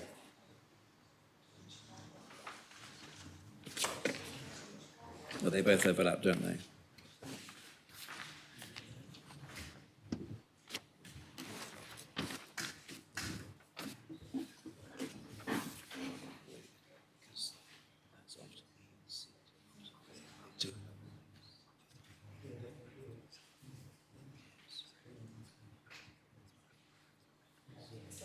Sir? Yes. So may I suggest, sir, if acceptable to Deputy Belash, would it be, I think, perhaps acceptable if we were to take a vote on each paragraph separately, sir? That would enable members to vote accordingly, sir, and it would enable Deputy Belash to vote against the amendment, sir, which would be paragraph C. Yes. The original proposition, Deputy Belash, just concerned, as you know, just A and B, and the amendments of both Deputy Farnham and Deputy Alves relate to C, and Deputy Farnham has said that in any event he will invite the Assembly to vote separately on C. But With that in mind, are you content for the proposition to be read as amended? You're entitled to saying no. I'm sorry, sir. No, I didn't really. I'm sorry, I didn't hear what you said. Forgive me. The original proposition contained just paragraphs A and B, the proposition lodged on the 23rd of May by Deputy Farnham, and the third paragraph C was lodged by way of an amendment by Deputy Farnham subsequently, and that paragraph was further amended by Deputy Alves in her amendment. But Deputy Farnham has made clear that in due course he will invite the Assembly to vote separately on A, B and C. And in view of that undertaking, are you content for the proposition to be read as amended? Yes, sir. Thank you. Thank you very much. I invite the greffier to read the proposition. Oh, Deputy Scott. Sorry, I'm trying to just clarify the combined effect of the Deputy Alves amendment with the original proposition. As I understand it, it's actually saying that those who are married or entered into a civil partnership after the 31st of December, and those who married or entered into a civil partnership before 31st December and moved to the island. So that's Deputy Alves. I think I'm understanding that Deputy Farnham is saying that those who are married before a certain date would have the benefit of the continuation of the married couple's allowance. But Deputy Alves' proposition will give that right to people who married or came to the island after a certain date. So that means that people who are married before a certain date wouldn't have the benefit, whereas people who were married after would. And I have difficulty in combining the two. I'd rather that each was separately debated. Well, they'll be voted upon separately in due course. Right. If you're content with that, and I'm sure that Deputy Farnham in due course will explain what it is that his proposition is designed to achieve. Indeed. Thank you, sir. Okay, I'll get you. If it's voted on. I invite the greffier to read the proposition as amended. The States are asked to decide whether they are of opinion, A, that independent taxation should not be mandatory for married couples and civil partners who currently complete a joint tax return and who chose not to elect for independent taxation prior to the 29th of July 2022. B, to request the Minister for Treasury and Resources to take the necessary steps to ensure that joint taxation remains available for any such married couples and civil partners. C, to request the Minister for Treasury and Resources to take the necessary steps to modernise joint taxation returns to ensure married couples and civil partners who choose to remain subject to joint taxation will have shared responsibility for their tax return and that both parties to the tax return will be required to sign. And D, that for those who married who entered into a civil partnership after the 31st of December 2021 and those who married or entered into a civil partnership before the 31st of December 2021 and moved to the island after this date, who are automatically assessed independently for tax, there should be the ability to opt for application of the current marriage and civil partnership exemption thresholds and allowances.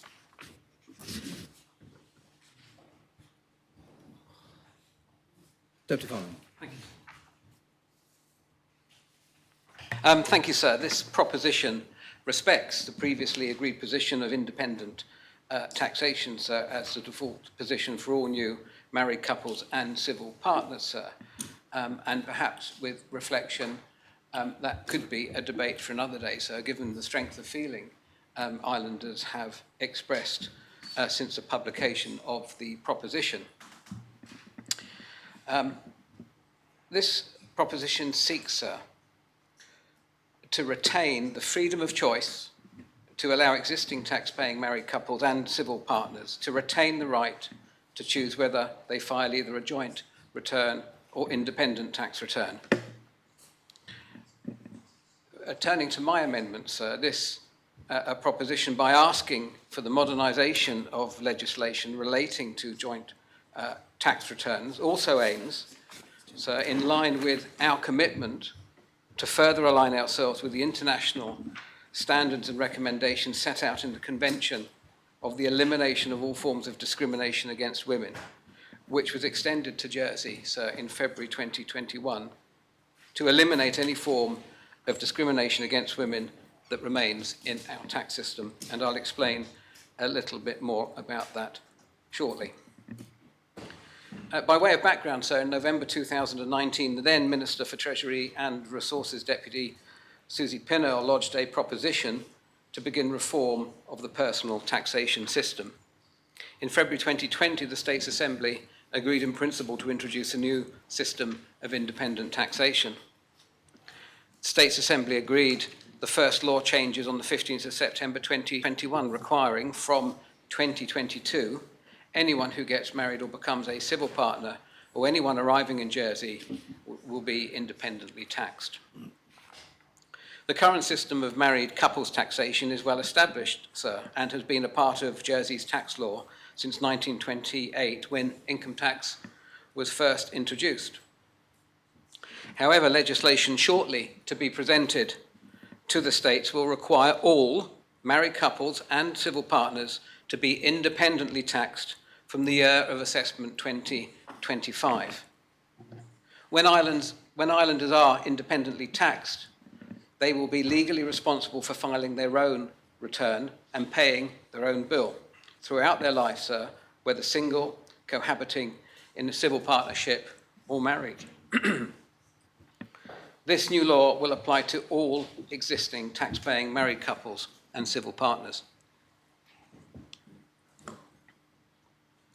The legislation also provided for elections to be made by a small pilot group who chose to move into independent taxation from 2022, with a further election process available for all married couples from 2023.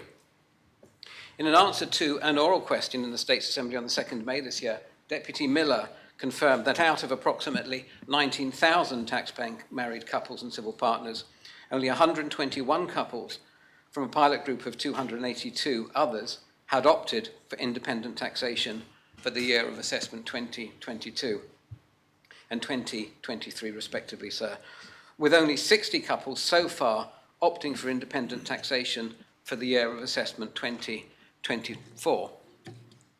This, sir, despite extensive public consultation and engagement, this data establishes that so far only 2.4% of existing married couples and civil partnership taxpayers have chosen to move to independent taxation.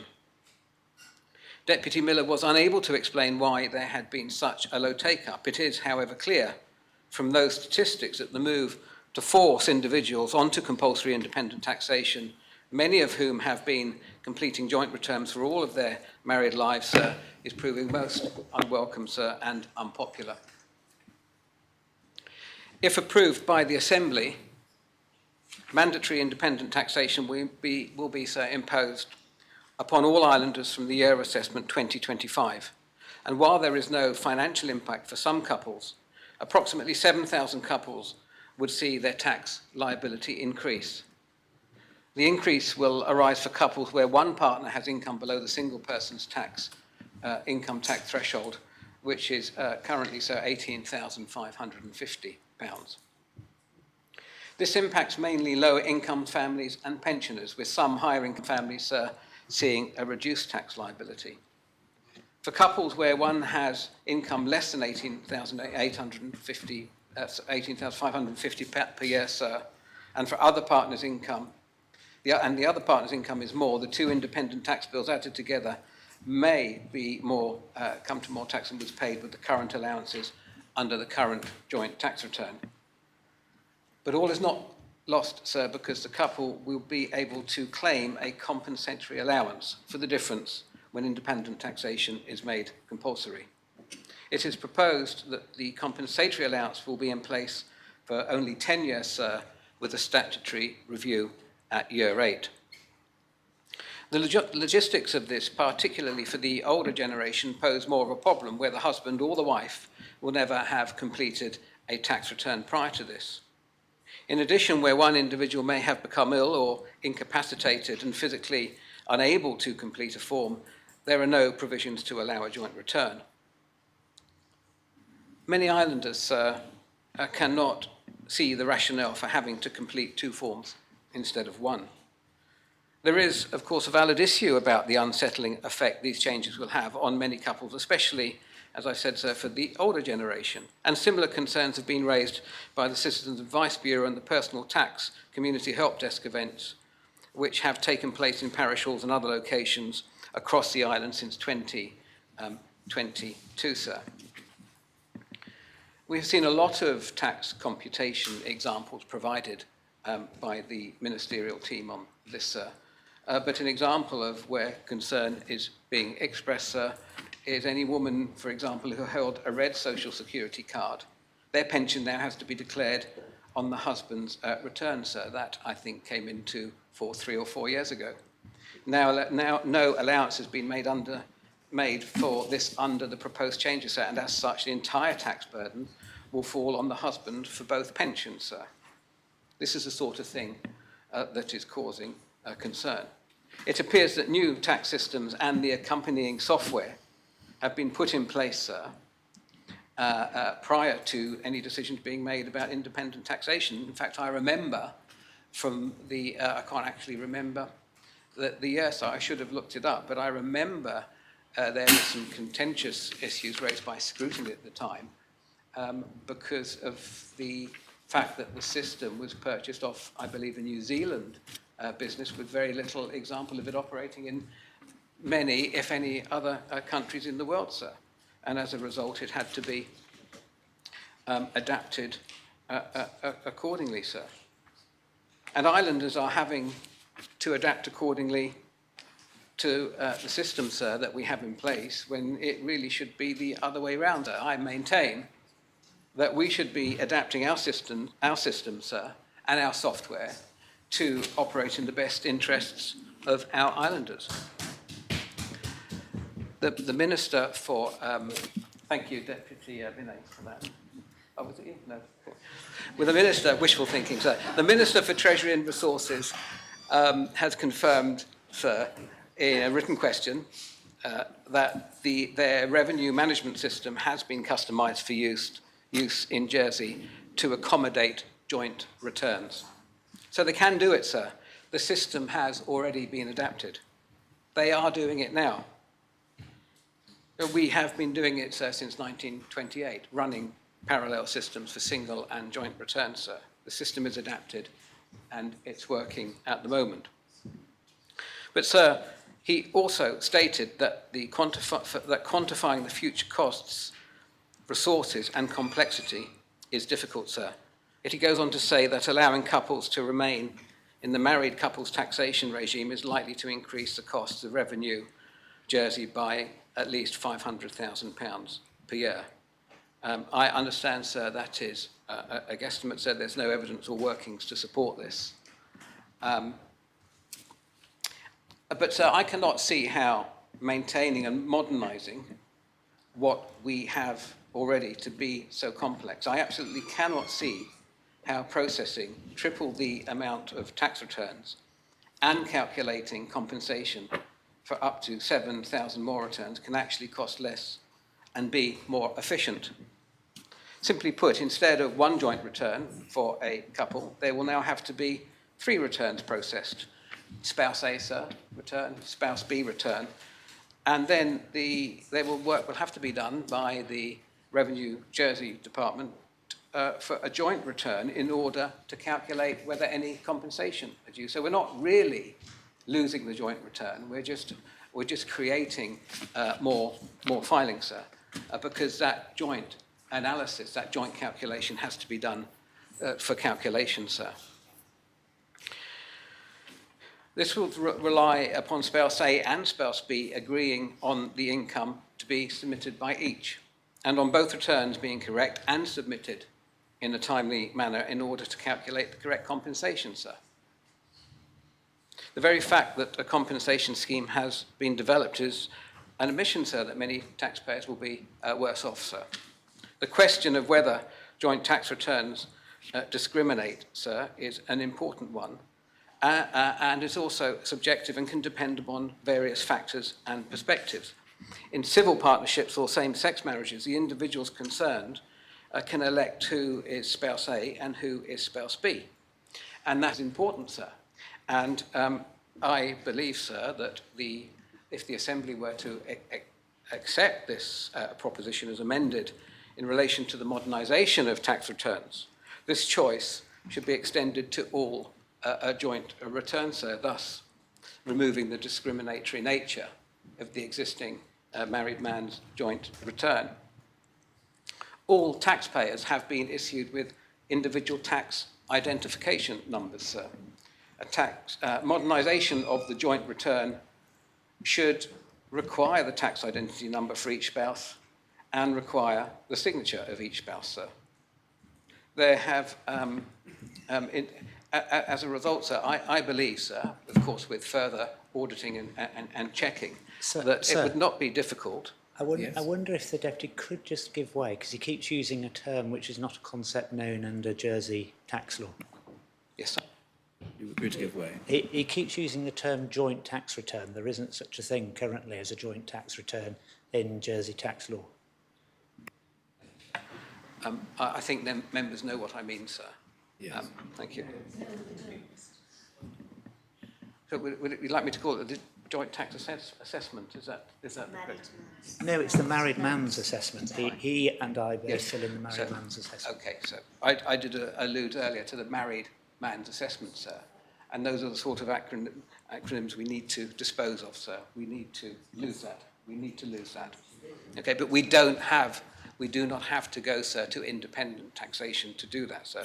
We can do that by applying the same rules to all joint returns that we have currently in operation with civil partnerships and same-sex marriages, sir, when the individuals concerned can elect who is spouse A and who is spouse B. There have been claims we are out of step with the rest of the world when it comes to offering a joint return option. This is not true, sir. In many countries, including the United States, the option to file joint tax returns is available to married couples. In the United Kingdom, spouses or civil partners have the option to file a joint tax return known as a joint assessment. The primary purpose of joint tax returns is to simplify the tax filing process for couples and provide certain tax benefits. They are also more cost-effective for the tax authorities to process. Joint tax returns offer advantages such as lower tax rates, increased deductions and eligibility for certain credits, tax credits. They are encouraged in other jurisdictions for those reasons. These benefits are also designed to reflect the economic reality of couples sharing financial responsibilities. For many couples, financial affairs are usually closely interlinked. Married pensions, joint investments, joint property ownership, generating rental income, joint savings are some examples. Having to fill in 2 returns and potentially a compensation claim would just be, sir, unproductive and unnecessary, sir. We can find a workaround. I'm sure, sir, that we will see a response from the government that presents a range of fantastic and complex reasons why we just can't keep what we have at the moment. So, and I can predict this from the volume of paperwork put out by the Treasury in relation to this subject, particularly in their report to this proposition, sir, which I look forward to challenging, sir, and debating during the summing up at the end of this debate, sir. And whilst I understand that we all have to try and drive efficiencies through our public sector, sir, I don't think we should ever forget about putting the best interests of islanders before that, sir. Whilst I accept if the Assembly did approve the proposition today, it would be inconvenient for the tax department. It would certainly set them an achievable challenge, sir, to retain the joint income tax, the married man's return, the joint income tax return, sir, for islanders who have been used to this system for many, many years, sir. And I made the proposition. Thank you. Thank you, Deputy. Is the proposition seconded? Yes, sir. Yes. Does anyone wish to speak on the proposition? Deputy Labby. Sir, I'd just like to ask the Attorney General a question before the debate starts and reserve my right to speak. Could he confirm that the fact that we signed up to CEDAW, which is the UN Committee on the Elimination of Discrimination Against Women, how do we stand with that? Because this was one of their requirements, that we went to independent taxation. So could he confirm how we stand with that? Thank you. Mr. Tony, do you want some time to consider, or do you want to answer that question now? I think I can answer the question now, sir. When we decide on whether we wish to be bound by an international convention, we are required to carry out a due diligence exercise in relation to our laws. And as I understand it, this was one of the laws that was identified as being problematical in relation to the extension of that particular convention. The specific difficulty is in relation to how Articles 121 of the income tax law and its equivalent, which concerns civil partners, interact with the definitions of spouse A and spouse B, which are set out in the law. And so the effect of those provisions is that the current law in relation to taxation for married persons or civil partners in Jersey is that it is the husband's income that is chargeable to tax, and his wife's income is treated as that of the husband, and the equivalent applies to persons in civil partnership. So when it comes to the extension of the convention, if those provisions are not amended, it's my view that it will be problematic for us to inform the UK, who is responsible for the establishment of conventions to us, where we decide to do so. It will be difficult for the UK to say that we meet the requirements that are provided for in the convention. I hope that assists the Deputy. So may I ask a follow-up question, sir? May I ask a supplementary of the Attorney General? Yes. Should we start with Deputy Farnham's question, then your Deputy Balish? I'm sorry, sir? Should we start with Deputy Farnham first and then come to your question? Yes, Deputy Farnham. Thank you, sir. I made reference to CEDAW in my opening speech and suggested that if the provisions in place for civil partnerships and same-sex couples were extended to all couples, sir, that would that fit the requirements of the convention, sir? Mr. Attorney. Sorry, could I ask the Deputy to repeat what he just said? Yes, sir. Yes. I alluded to this in my opening address, and I suggested that if the same provision in relation to spouse A and spouse B, as provided for in civil partnerships and same-sex couples, sir, was extended to all married couples, sir. So the married man's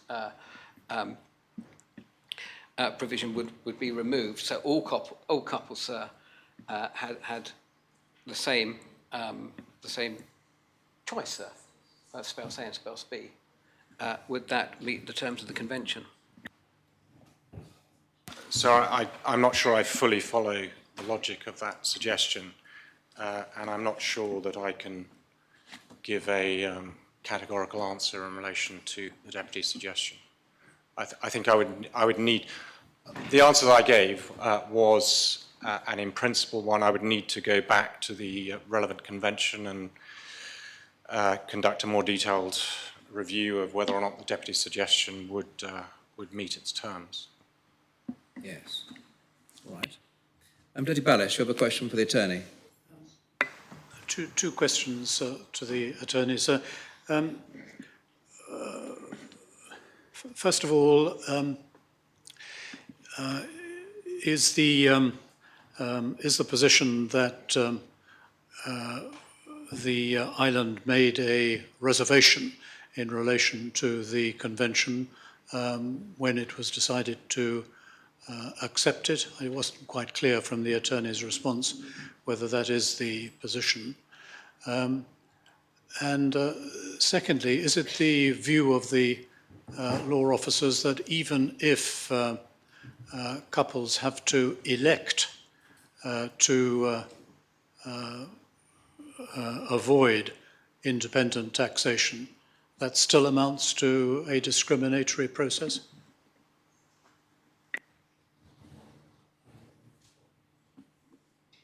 Yes. Mr. Attorney. So I would need some time to consider those questions. Yes, well, the second question is, of course, possibly quite important. How long do you think you need to respond to this? The debate may go up until tomorrow in any event. I don't know. It may be that I will need some time this evening, sir. Yes. I can't give a precise indication now. Right. Who wishes to speak next on this proposition? Yes, Deputy Miller. Thank you, sir. Sir, work has been underway since 2018 to prepare Jersey to adopt independent taxation. We are due to discuss the Government's proposition, P41, on the 18th of July. Government has always recognised, and I think the Assembly has always recognised, that this is the most significant change to our personal income tax regime since it was first introduced in 1928. And I would just like to pause on that for a moment. 1928. In 1928, this Assembly had only just passed a law to enable women to stand for election to this Assembly. Previous iterations of that law had said only women who were separated could stand and not married women. But the law was passed in 1928 and it took another 20 years for women to be elected. Had we been sitting here in 1928, this law was originally passed, there would be no female faces in this room. There would certainly be no bailiff, there'd be no female AG, none of the Gref staff would have been female. There would be no female advocates at the bar.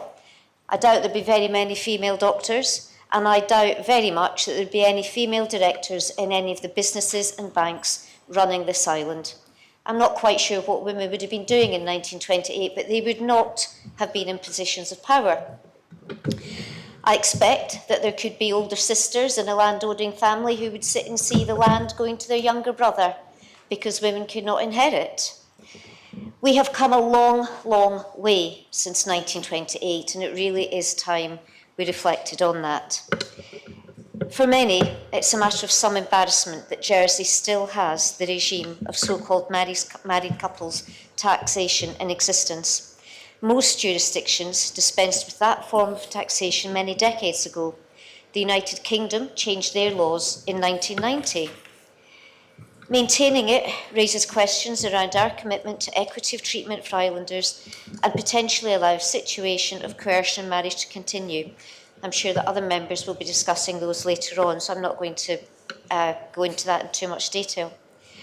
I'm very aware that earlier surveys told us that about a fifth of islanders might prefer to remain with the existing regime.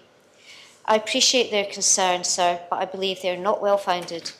And to allow this form of taxation to continue indefinitely would perpetuate the discrimination between married and cohabiting couples, as well as sex discrimination and age discrimination in same-sex couples.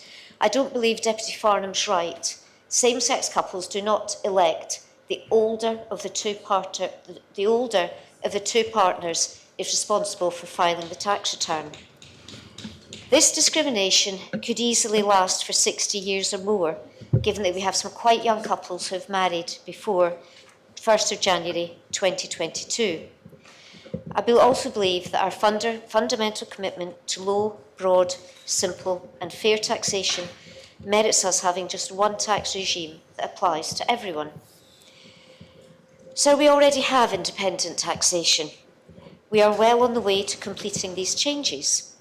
The previous Assembly passed a law which means that anyone who is married since 1st of January 2022 is already taxed independently.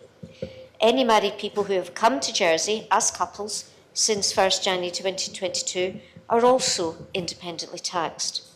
And a number of people have chosen to switch to the new regime as a matter of choice and within a deliberately restricted pool of potential applicants as part of early pilot work.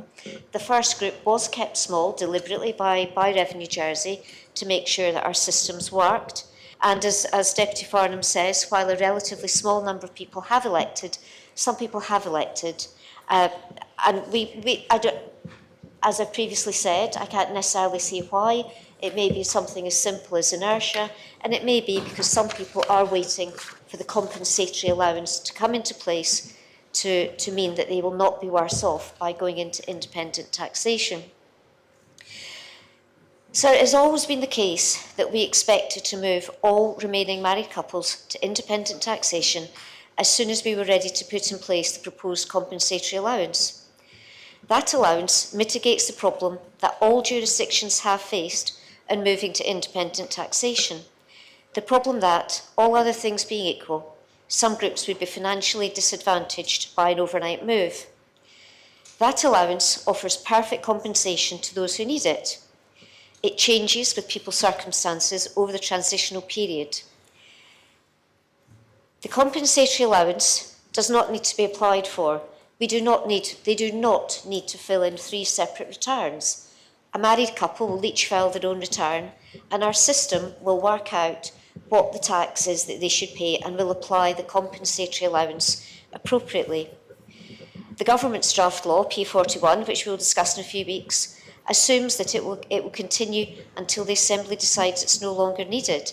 And I have to emphasise this. The compensatory allowance is presently intended to be there for at least 10 years. It will be reviewed. The law requires a review after 8 years, and it will be there for at least 10 years. However, the states must make a positive decision to remove it. It will not simply fall away at 10 years. The states, in 10 years' time, must decide whether that compensatory allowance is still needed and will have to decide whether or not to remove it or not. So the notion that within 8 to 10 years, couples will suddenly face the cliff edge that we are avoiding by the compensatory allowance is not the case. The compensatory allowance, I would also just mention, costs government nothing. It keeps people in the same position that they are in at the moment, and it keeps money in their pockets and not in the pockets of the controller. So Deputy Farnham has amended his proposition to ameliorate some of the more difficult aspects of keeping married taxation in order to persuade us not to make independent taxation mandatory for those islanders who were married before 2022. I appreciate he is endeavouring to produce a viable alternative option to independent taxation. But I do not believe fundamentally that we ought to be complicating our tax system even further by creating this level of optionality. So there's a well-known expression, 2 things are certain, death and taxes. We are creating a huge amount of uncertainty in our tax system by creating optionality, and Deputy Alves' proposition amendment, which we'll discuss later, makes that even worse. Bells and whistles cost money, both in terms of the initial outlay in policy development and on new systems, and then on ongoing costs associated with dual running of software and systems. That will include communication with customers, with taxpayers. It will detract people, and I know the Assembly doesn't always like to make decisions based on either cost or administrative complexity. But by voting for this now, you must be prepared, if you vote for Deputy Farnham's proposition, you must be prepared in a year or 2 to vote for more money to Revenue Jersey to fund this tax system. Deputy Southern this afternoon said, and I completely agree, that we want systems working efficiently for government. This will not be an efficient, inexpensive system. We can find expensive people to develop systems, but it will cost a huge amount of money, and that will be money that will be diverted away from other frontline services. Simply put, we cannot afford this level of optionality, and what money we have could be better spent elsewhere. Additionally, sir, some members will remember from their time in the last Assembly that the government had previously reviewed the case for modernising the married man's tax system, for example, to create joint and several liability for tax debts. That was reviewed, and ultimately, after investigation, it was determined that modernising married man's taxation to turn it in some form of modern joint taxation was not viable. And I would simply emphasise again that the phrase joint taxation is a misnomer. We do not have joint taxation. A wife's income is deemed to be that of her husband. Her husband is responsible for filing the tax return, and he is responsible for paying the tax. That has ongoing benefits. Even once couples are divorced, that has implications. It has implications now on death, because the 29 tax debt sits with the husband and must be taken from his estate. There are all sorts of knock-on issues with married man's taxation that we would need to try and deal with. It would be expensive and time-consuming to create joint taxation. There would be real practical difficulties to overcome, for example, with digital ID for joint tax accounts and online filing of returns. So I think even the banks struggle to allow individuals to use joint taxation, to use online systems to operate accounts unless it's very clear that one party can do everything. Joint signatures and joint accounts are very difficult. So this will also make it difficult to contemplate further simplifications, which I know some sections of this Assembly advocate. So we do not want to place these levels of complexity on islanders or indeed our tax officers. Deputy Farnham has also mentioned older people, and I do have great sympathy with his concern for our older people, but I do think it is to a great degree over-exaggerated and people are worrying unnecessarily. It's already the case that when faced with a bereavement or separation, the surviving spouse will need to find a tax return. And that's true no matter how long you've been married. If you've been married for 60 years and you're 85, if your husband dies, we cannot insulate you from having to do a tax return. Tax returns are not that complicated. Revenue Jersey is there to help when needed. The new Tax Community Help Desk, which has been moving around to parishes, has been particularly popular with older people, particularly in the country parishes. That will continue. Revenue Jersey already support many older people who have to do a tax return for the first time, and we will continue to do that. It's also the case that the law does not oblige an individual to complete a tax return personally. Their spouse can still do it. They just then need to sign it or file it electronically using their own digital ID, if indeed a return needs to be done. Because for many spouses, a tax return will not need to be done. If their only income is a pension, they will not need to do a return. In fact, sir, it is much the case as at present. When I was married, I wrote the tax return, and my husband merely signed it. And there is no reason why if a husband has been doing the joint tax return for 60 years, I find it difficult to believe that he will leave his wife cast adrift and not help her to do the tax return. It may be the process that already happens in many households. The point that Deputy Farnham made about what happens if one couple loses capacity, that exists at the moment. If a husband loses capacity, his wife cannot automatically sign the form. He needs a delegate or attorney to be appointed to sign his tax return. So the position is no different from what it is at present, and there are ways round that by powers of attorney, for example. Deputy Farnham also mentioned the concept of a red card. I believe that there are many women, many married women, there may be women in this Assembly who have a red card, there may be men in the Assembly whose wives have a red card. When I married in 2000, nobody told me about it, and I've always had a blue card, which means I've always paid full contributions, as I understand it, whereas people with red cards have paid less. Why is that fair? Why, I did not know all that time that I was prejudiced and I could have had a red card, although I am perfectly happy that my pension is what I have earned and not what my husband has earned. Revenue Jersey estimates that around 3,000 married pensioner couples out of around 4,800 will still need to file just one tax return under independent taxation. Sir, I could go on, but this is a technically complex subject and the devil truly is in the detail. If Deputy Farnham succeeds, then I would inevitably have to withdraw Proposition 41, which creates mandatory independent taxation from 2025 and creates a proposed compensatory allowance. People who have already married or come to Jersey from 1st January 2022 will remain in independent taxation as they are at present, because that was the decision of the previous Assembly. We may still want to bring forward draft legislation to allow that group of people, to allow currently married people to move into independent taxation if and when they choose to move. That decision would be irrevocable. I would still propose to bring forward legislation that allowed either spouse or civil partner to elect to move to independent taxation without the consent of the other to minimise risks of coercion. I would hope that the Government and this Assembly could return to this topic at a later date, but if we do not proceed as planned at this time, Ministers in Revenue Jersey may need to prioritise other tax developments and transformation projects, and it may take some years to come back to independent taxation. I should say that it seems very unlikely that we could operate two tax systems that maintains both married man's taxation and independent taxation with a compensatory allowance and alongside the dual calculation which supports marginal relief. Complex systems, as I've already said, are difficult to develop and maintain, and we are building in increasing complexity. This inevitably means that for now, independent taxation is the only viable option, provided so for residents who were here before 2022 or were married before 2022,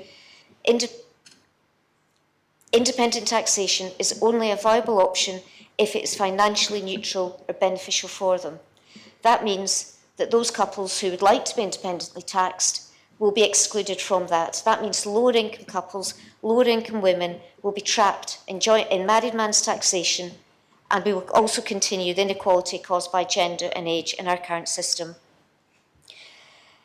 As Deputy Ward mentioned this morning, no Assembly can bind the hands of another, and it is in your hands to decide what to do. I would find it deeply ironic for an Assembly with so many women to reject independent taxation and put women on a fully independent footing.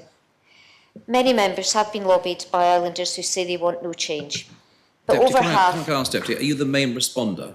Yes, I I'm see, I understand apologies. that case. Yeah, that's fine. Apologies. So over half of those surveyed supported independent taxation, and we have not fully heard their voices, unfortunately. Particularly those lower income people who cannot afford to make the move to independent taxation without our help, or who live in coercive relationships. So, a personal perspective, I have been the wife who filled in the tax return because my tax affairs in the early days were more complicated, slightly more complicated than those of my husband. I've received a letter from the Comptroller asking questions about my tax affairs, and when I've written to the Comptroller, he has returned with a letter addressed to my husband. I have again written, and he has again written back to my husband. I believe that has now changed, but only if the husband consents to his wife being able to discuss his tax affairs. Not her tax affairs, his tax affairs. My recollection is that for most of those tax returns, there was a box to be ticked that said, "Are you married?" or some such, and "What is your wife's name?" The last tax return I filled in simply said, "Are you married?" I didn't even have to write, they didn't even ask for my name. That is shocking, it's absolutely shocking. It is no longer acceptable to maintain a tax system which makes one partner subordinate to another, and which treats a wife's income as belonging to her husband. I also find that position impossible to square with our recent decisions at last sitting, and in fact took another question this morning from Deputy Andrews about gender pay gap reporting. What are we saying? What are we telling our children, our granddaughters and our daughters? That we want women to have equal opportunities in the workplace, that we want them to aspire to having great careers, that we want them to be captains of industry, but we are quite happy for their income to be treated as their income of their husband, and for their husband to do their tax return. The two things simply no longer hold good. So I urge members to reject Deputy Farn's proposition. Thank you. Thank you, Deputy. Deputy Miles. Thank you, sir. Before I start my speech today, I probably need to assure the Assembly that I have my husband's permission to talk about his tax affairs in public. And therein lies the problem. It is 2023, and as a married woman of nearly 30 years, I am still considered to be by the Jersey legal system to be my husband's chattel, his personal possession. In other more advanced jurisdictions, this sort of nonsense was legislated out decades ago.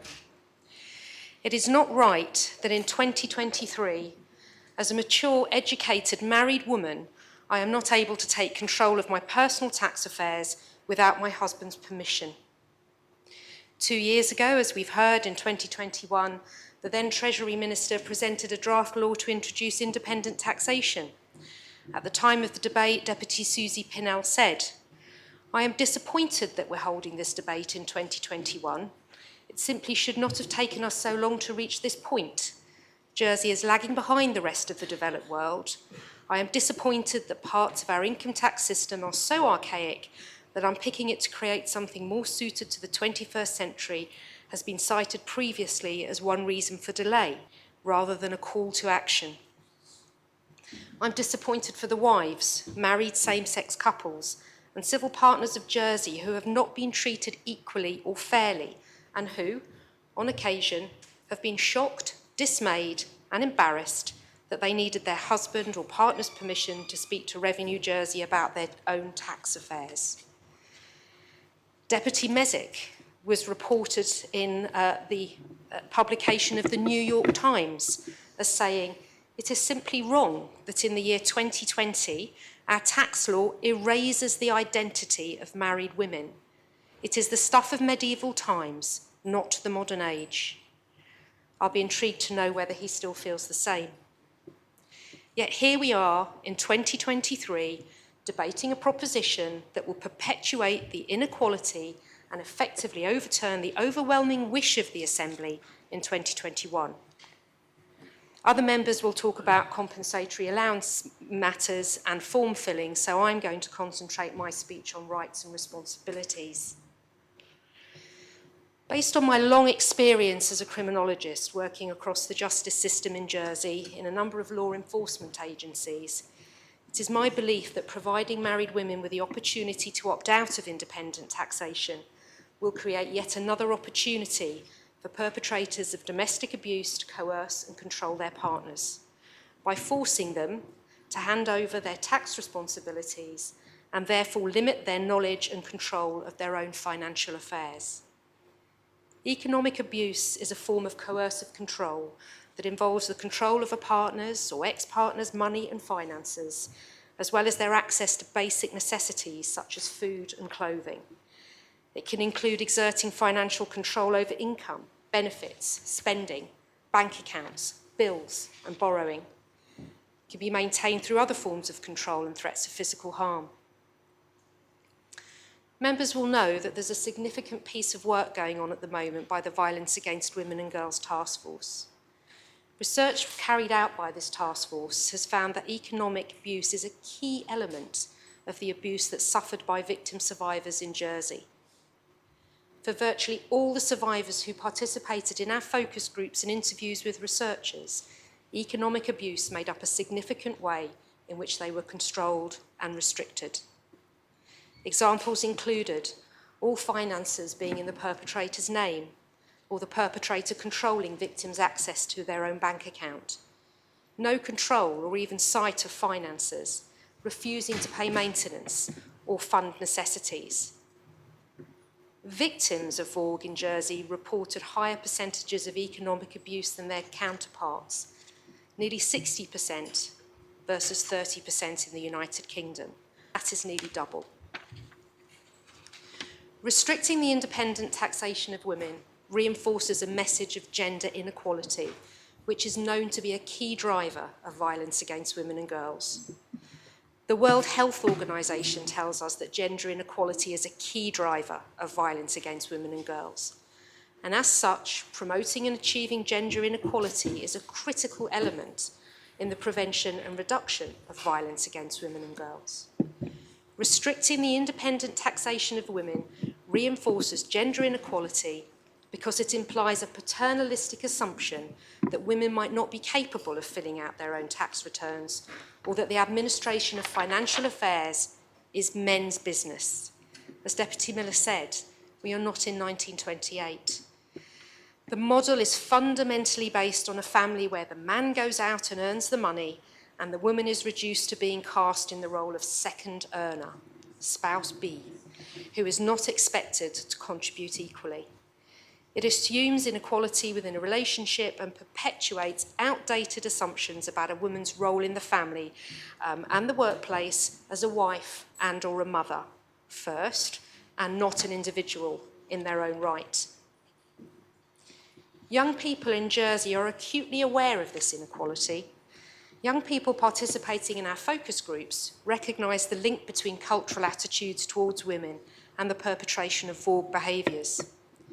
Several of the young women in our schools that spoke to our researcher referenced the fact that a married woman could not file their own tax return as an outrageous message to women in Jersey that it is acceptable and normal for men to control their financial affairs. 100% of the survivors who took part in this Jersey research agreed that campaigning to shift attitudes and understanding of emotional abuse and coercive control should be a top priority for the Vogue workforce task force. 86% also identified an understanding of financial and economic abuse as a top priority. Restricting the independent taxation of women would be to endorse a message of gender inequality and demonstrate a lack of knowledge and sensitivity to economic abuse and coercive control, which is completely at odds with the work that is being undertaken by the Vogue Task Force. I'd also like to remind the Assembly that ensuring independent taxation of women is an obligation of Jersey under CEDAW, and I'm sure the Attorney General will correct me if what I'm about to say is not in its entirety correct. But from my research, CEDAW was extended to Jersey in 2021. It contains general principles of non-discrimination and substantive equality that can be brought to bear upon taxation. When extension of CEDAW Jersey was sought, the UK government entered into 3 reservations on behalf of Jersey, as the island was not compliant with the provisions of the treaty in 3 areas. The first was distribution of immovable property, the second was domicile of dependence for married women, and the third was personal taxation. To not permit for independent taxation of women does not comply with Article 13 of CEDAW pertaining to economic and social equality, meaning Jersey will remain in violation of this article and be unable to apply to have the reservation removed. Upon extension of the treaty, it's been a priority of the Government of Jersey to seek removal of all the reservations entered into on behalf of Jersey for CEDAW. A commitment to this end has also been made to the UK Government, and to not introduce this independent taxation could jeopardise this very important piece of work. It's a general recommendation of the UN CEDAW Committee to ensure that all reservations to the Convention are removed as soon as possible. To ensure Jersey's commitment to the Convention and gender equality, it is important the government take proactive measures to ensure all reservations to CEDAW are removed as soon as possible. Article 1 specifies that marital status is not an acceptable basis for any distinctions, exclusions, or restrictions which impair women's equality with men in their enjoyment of human rights. Article 2 goes on that it requires states parties to condemn discrimination against women in all its forms, agree to pursue by all appropriate means and without a delay in eliminating discrimination against women, and to this end to undertake to take all appropriate measures, including legislation, to modify or abolish existing laws, regulations, customs and practices which constitute discrimination against women. The impact of tax law should promote substantive and not merely formal equality between women and men, including egalitarian family relations. As the Minister for Social Security said, it is no longer acceptable for any person to be subordinate in a legally sanctioned relationship. This is 2023, not 1823.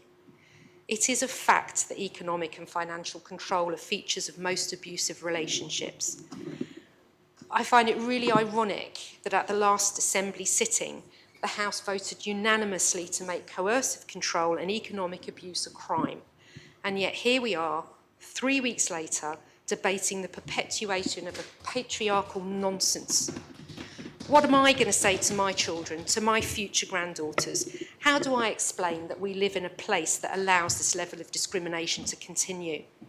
Restricting the independent taxation of women reinforces the message that gender inequality is okay. It is not okay. It is wrong. So in his summing up, I'd like Deputy Farnham to address some points. Firstly, what safeguards he might propose to ensure that married women are protected from the coercive control that is implicit in his proposition. Secondly, how he'll tackle the gender inequality, a key driver of violence against women and girls that is brought about by his proposition, and what he's going to do to address the reservation in CEDAW that will not be removed if his proposition succeeds, because ensuring independent taxation is an obligation, and we shall be in breach of the United Nations Convention. And finally, I would reiterate, it is a fact that economic and financial control are features of abusive relationships in Jersey. The Vaughan Task Force have ample evidence, which will be presented later this year. And members may well be sitting there thinking, well, she's making an informed choice. It's up to her. Many women really don't have a choice at all. They are dependent on their husbands.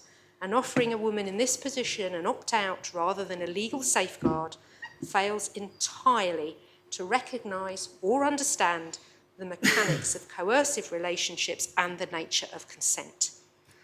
The system must change if we are to be confident that our tax system is not perpetuating these issues. Keeping married man's taxation maintains the possibility, however rare, that some women will be coerced into the status quo as a means of exerting economic and financial control over them. If defeating this proposition helps even one woman to escape that kind of coercion while delivering all of the other benefits, for me, it will be worth it. I shall be voting against this proposition, and I urge other members to do the same. Thank you. Thank you, Deputy. Deputy Tadier. Thank you, sir.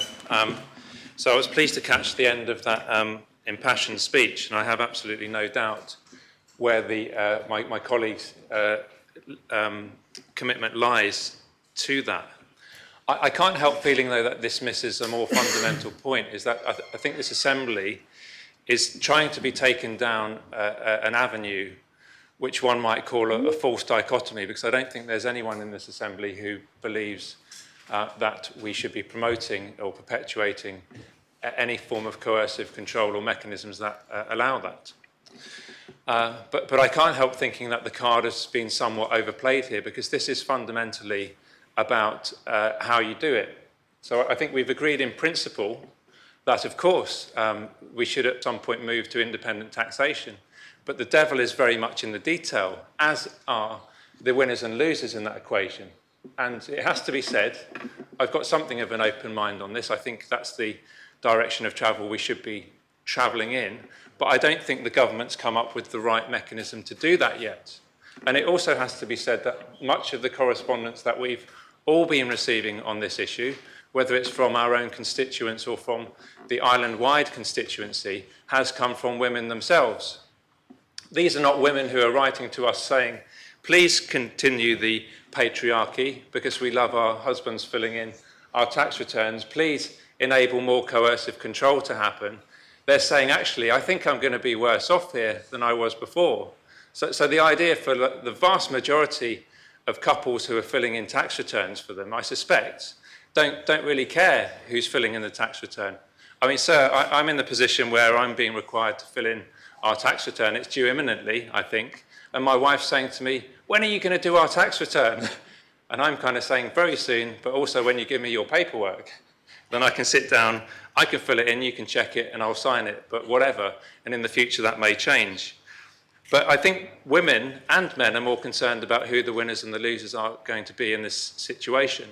Now, the reason I brought the issue up with the Minister for Social Security during question time on this issue, is that if we're truly concerned about coercive relationships, and indeed abusive relationships, but we take it back to a point before they become coercive, how do we ensure that all parties in a marriage, whether it's a man or a woman, because coercion can of course work in both senses, it's not just about women, although I accept fully that it's often women who are victims in this case. Before a relationship gets into that coercive control position, it's often because a woman doesn't have, if we are talking about women, she doesn't have the financial independence that she might have in the first place. And it's not about, what's the point in filling in a tax return yourself if you don't have any income in order to fill in, if you don't have any parity or equality in that relationship. So I raised it before. The way we empower women, for example, to not be in these situations in the first place is to say to them, it's easy for us to say, isn't it, for ministers to say there, to sit there saying, or stand there saying, women should have the right to fill in their own tax returns, otherwise we're in breach of CEDAW and we might be promoting coercion. But what about women who don't have their own incomes because they're told you have to rely on your partner's income and you can't get your own income? And they say, well, where's the inequality in that? I thought I was an individual. You're an individual when it comes to the tax department, but as soon as it comes to the Social Security department, and you might have been a taxpayer in the past, of course, you may have contributed for decades in your own right as an independent woman, perhaps working into your 20s, 30s, 40s. As soon as you get into a relationship, and we can't legislate for relationships, there are all sorts of family relationships, and it may well be that you're in a relationship where you decide, my husband's a high earner, I'm going to stay at home to look after the children because it makes economic sense, but it makes social sense. We've discussed it, and that's actually a position we're quite happy with. But all of a sudden, that woman then doesn't have her own income. But then you have the coercion comes in, and the husband says, I don't really like you going out at night, so I don't want you having your own social life. I don't like you travelling with your friends. The tax return issue becomes completely irrelevant because that woman doesn't have her own money. She goes to the income support and says, can I claim some money because I don't have any money of my own? No, sorry, you can't do that because you're not entitled to it. We take the whole family's income into account. Not just your husband's, we take your children's income into account. So the position, my position is very clear. I can accept independent taxation as a principle, so long as the government gets all of its other ducks in order. Because I remember speaking to the Treasurer, and I forget the exact context, I think it was possibly during a hearing, but it may have been a conversation that we were having, and I think it was a formal meeting, probably a public one. And we were looking at, he said to me, it's the tax and benefit system needs to be seen as two levers that can be used in conjunction to affect social outcomes. So if you're, for example, giving money back to people, you can do it through the tax system. You can, and we have done it. We've we've either increased allowances and made people better off. And of course, that only works if you're a taxpayer. But at the other end, you do it through income support. You do it through the benefit system, either through targeted income support or through other elements within that system that you can often not contributory, or they could be contributory as well. And that's where you catch two people. But if you say to 50% of the population potentially, or anyone in that situation, you're not entitled to claim because your husband is the one that we look at, that's also in breach. Now, will the Home Affairs Minister will she be standing up making that same impassioned speech if it comes to the Assembly from whichever bench that we should be moving to independent income support? Will there be the same harking from the ministerial benches in that? I hope so, because the two very much go hand in hand. And when those two systems are harmonised, I'll be happy to support independent taxation. But I'm also concerned about who the winners and losers are, about the transitional period that we have here, sir. So I think when it comes to Deputy Farnham's proposition, I think he's seen an issue, he's identified an issue, that there is a lot of uncertainty from women, not just from men, in this area, and I think he's seeking to address that, sir. I've put these comments on record, sir, because I won't be here for the vote necessarily, but something I do feel very strongly about. And I call on all true feminists in the Assembly, but all those who are actually concerned about equality issues as well, whether it's for men or for women and for families, that we do need to look at the system holistically. And it's not simply okay for ministers to, I'm sure in this case it was, it's a firmly held belief, but for them to, what I would see is trot out these arguments because it's convenient for them to support the wider move to independent taxation, actually without doing it for across the piece of the department, sir. Thank you, Deputy. Does anyone wish to speak on this? Yes, Deputy Scott. Thank you, sir. I've heard some really interesting contributions, which I thank members and the Minister for Justice and Home Affairs too.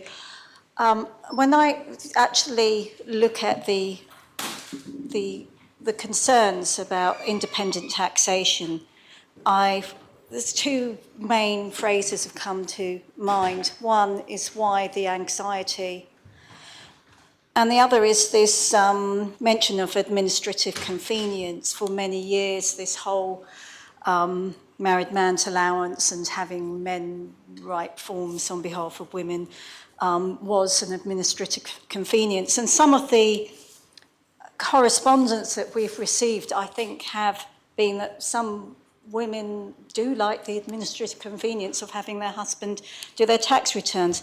And I accept what the Minister for Social Security and the Minister for Justice and Home Affairs have said, that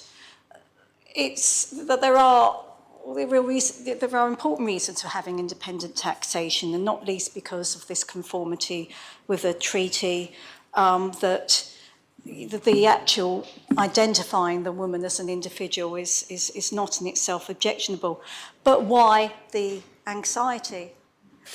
And we've identified a lot of people who've actually contacted us who are of a certain age. And I think this is where the benefit, the joy of the compensatory allowance is coming into question. We're hearing that we will have it for at least 10 years, and it would take a positive move to remove it. But I don't think that some people just really don't feel comfortable even with that. I don't think they feel comfortable with us personally and our decisions, but that's a different story.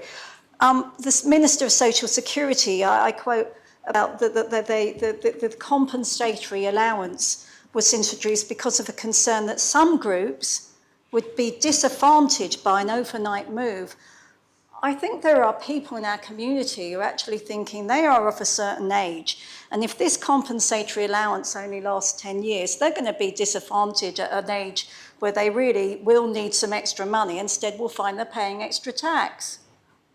And I have a difficulty with that, and they do. There was also this phrase about not wanting to create huge uncertainty. They have this uncertainty. And what is more, the past States Assembly have actually contributed to this problem. They removed the allowance that was available to people of a certain age, over their 70s. That's increased their tax burden already. And now we're saying, oh yeah, we might actually increase it a bit more if you're a married couple.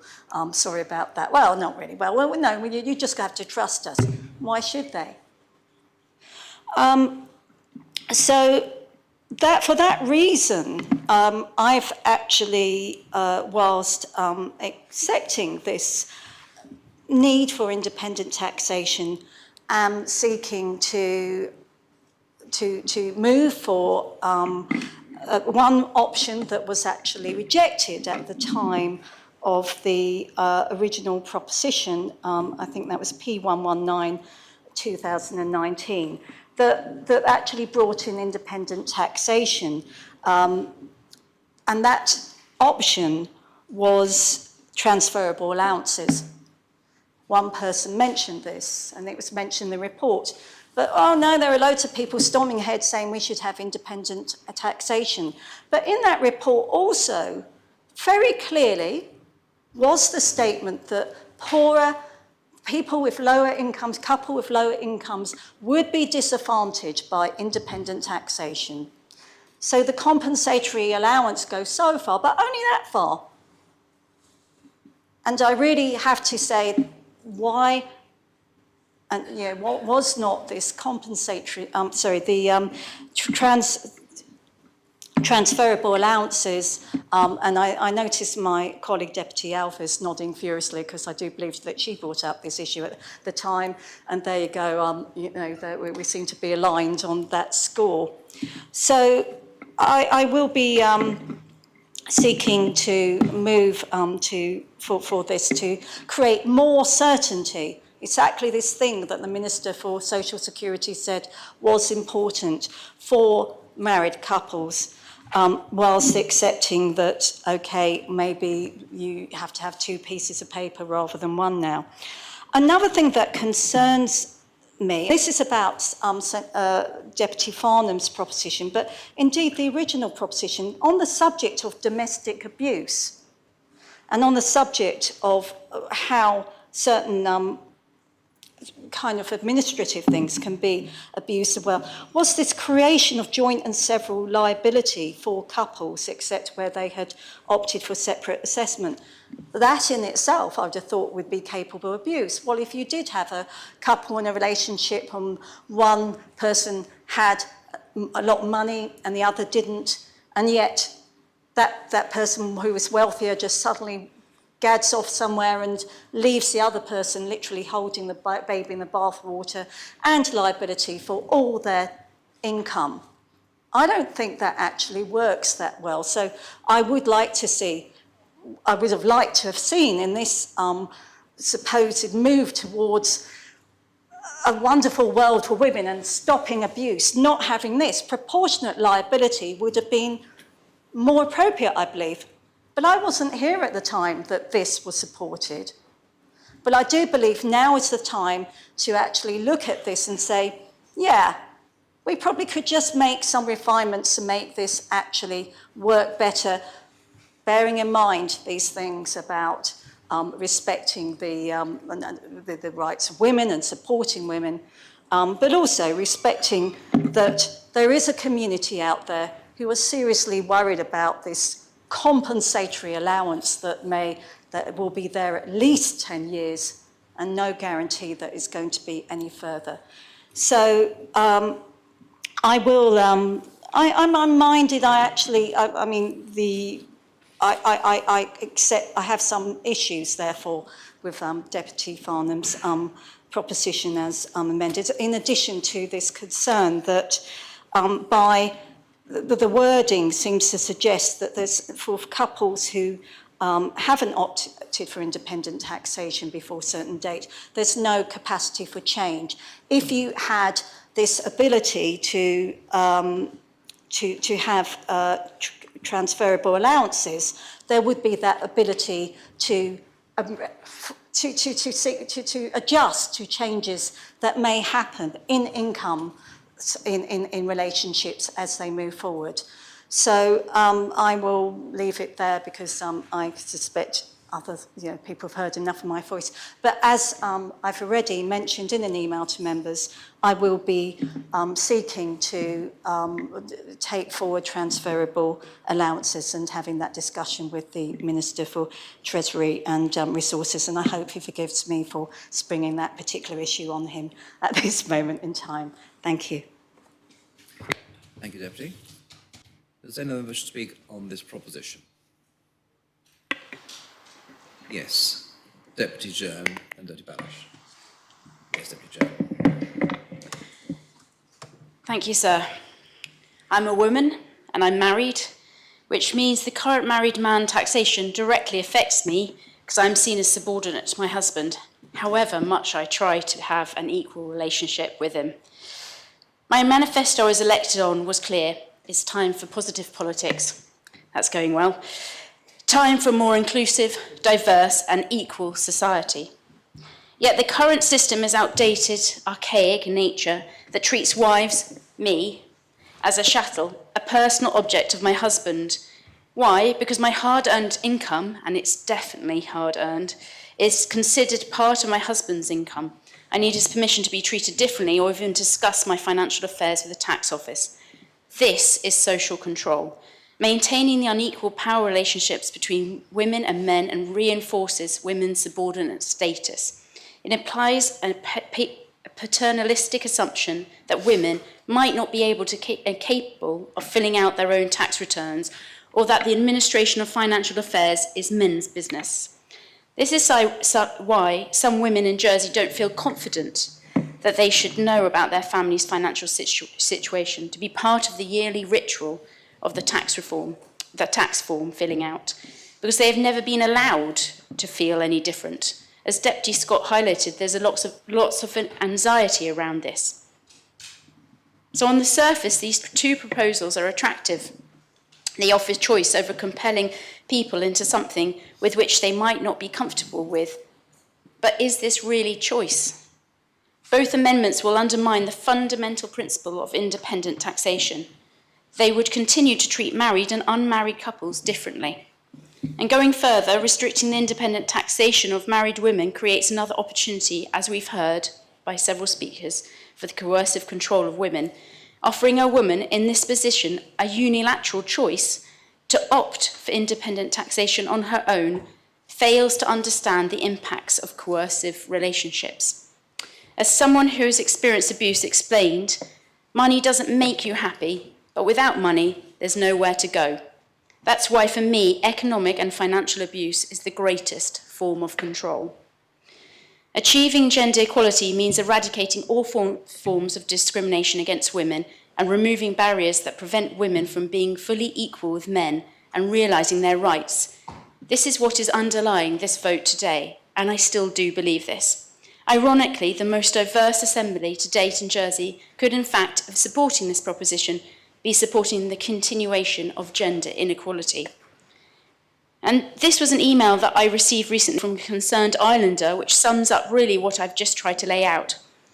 I feel so strongly against Deputy Farnham's proposed amendment to the tax reforms. Every adult on the island, in my opinion, should be taxed independently, irrespective of their marital status. I'm fairly new to the island, only having arrived here in 2017 with my husband. I took early retirement from teaching in order to come here. I could not believe that in the first few weeks here, I was sent a letter about my tax. But when I went to the tax office to discuss its contents, I was sent away as I didn't have my husband's permission to discuss my tax status.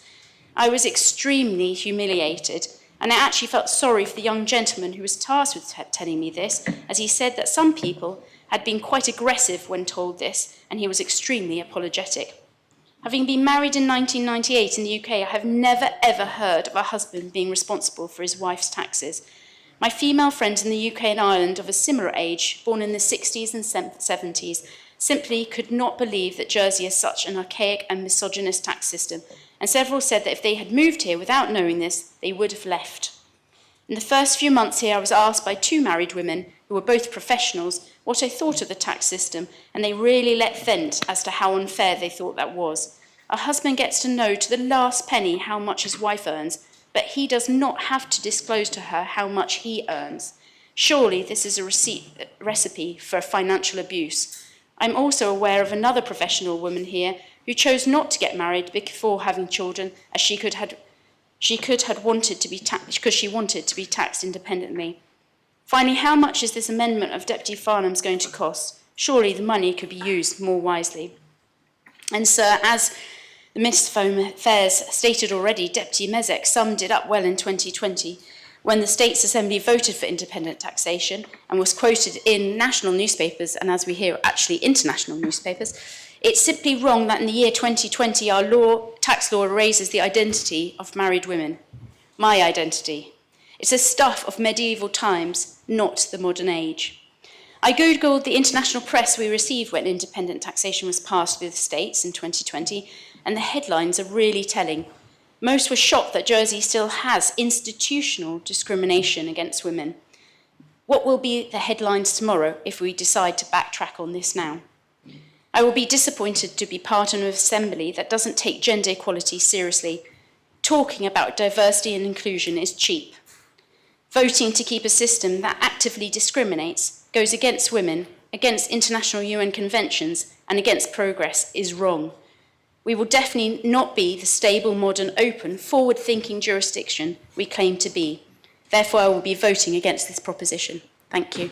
Thank you, Deputy. Sir, I have a question for the Attorney General, if that's okay. Yes. Or questions, depending on how they go. The first one, we've just heard from the previous speaker a statement that says a Jersey woman's income is considered her husband's income. Is that, first of all, legally correct? Mr. Attorney. Yes, that is correct.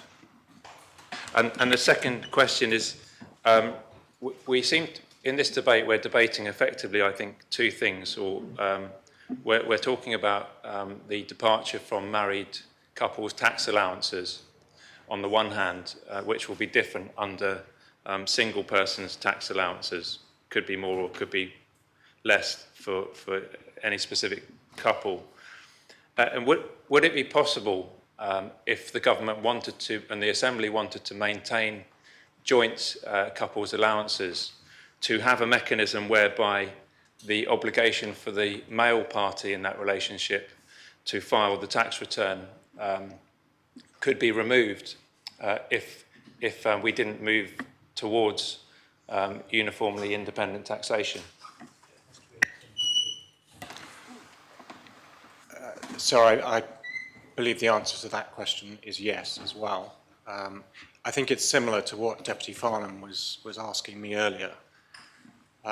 Whilst I'm on my feet, it may help if I give the answers to Deputy Balash's questions as best I've been able to research them in the time available. In terms of Deputy Balash's first question, he asked me whether our tax legislation was an area where we had included or sought to include a reservation against the relevant provisions of the CEDAW Convention. And yes, I confirm that is correct. And as Deputy Helen Miles referred to in her speech, we have included reservations in relation to Article 13 of the Convention. And the way it's worded is quite interesting, is that the reservation is worded as follows: the Bailiwick of Jersey reserves the right, notwithstanding the obligations undertaken in Article 13 or any other relevant article of the Convention, to continue to apply income tax legislation pending proposed changes to these arrangements, which deems for income tax purposes the income of a married person living with their spouse in a year or part of a year of assessment to be the spouse's income and not that of the married person.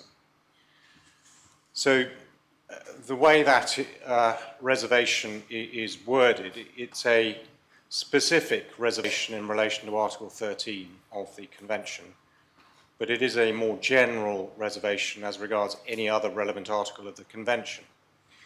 And to me, sir, the way that reservation has been worded, and appreciate that I've not had time to check with the officials concerned, is specifically in relation to Article 2 of the CEDAW Convention. And Article 2 is one of the fundamental articles of the Convention against which the commentary provides that it is not appropriate to include reservations because they are provisions of Article 2 and along with Article 16 are fundamental provisions of the Convention. And Article 2F of the Convention contains the obligation to take all appropriate measures, including legislation, to modify or abolish existing laws, regulations, customs and practices which constitute discrimination against women. So, and in deciding whether or not we wanted to have the CEDAW Convention extended to Jersey, which we did, we gave a commitment that we would amend our legislation to remove these sorts of distinctions. And as I understand it, that commitment was given in a letter from, I think, the then Home Secretary, or at least Dominic Raab, perhaps it was Lord Chancellor, to the UN Secretary General. So a commitment was given by this jurisdiction to amend our legislation. And so apologies that this is a slightly long answer, but turning to Deputy Balash's second question, which I believe was whether if we did not amend this legislation and effectively required couples to opt for independent taxation, then would that amount to discrimination contrary to this CEDAW Convention? So the best answer that I can give to that in the time available is that, well, firstly, we have given the commitment to amend our legislation. And whilst I can find no objections to our reservation in relation to Article 13, it is possible that the fact that there are no objections to our reservation is premised on the basis that we have undertaken to change our legislation.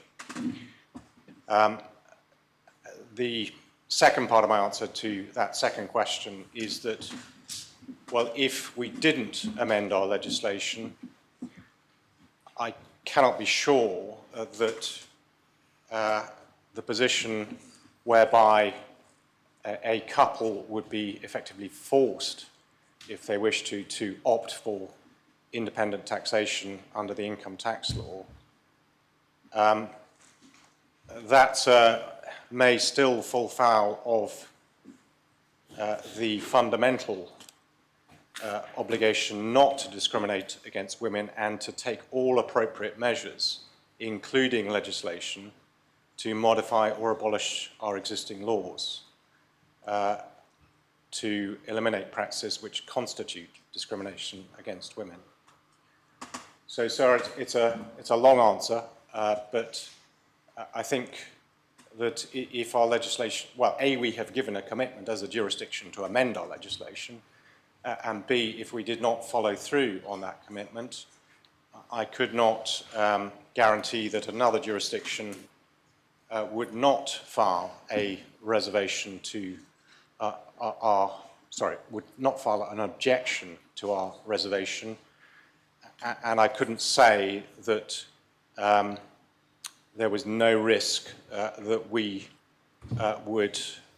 that our legislation would not be discriminatory against women in accordance with that commitment in Article 2F of the CEDAW Convention. So I'm sorry it's a long answer, but I hope that has answered as best I can Deputy Balash's questions. Deputy Scott.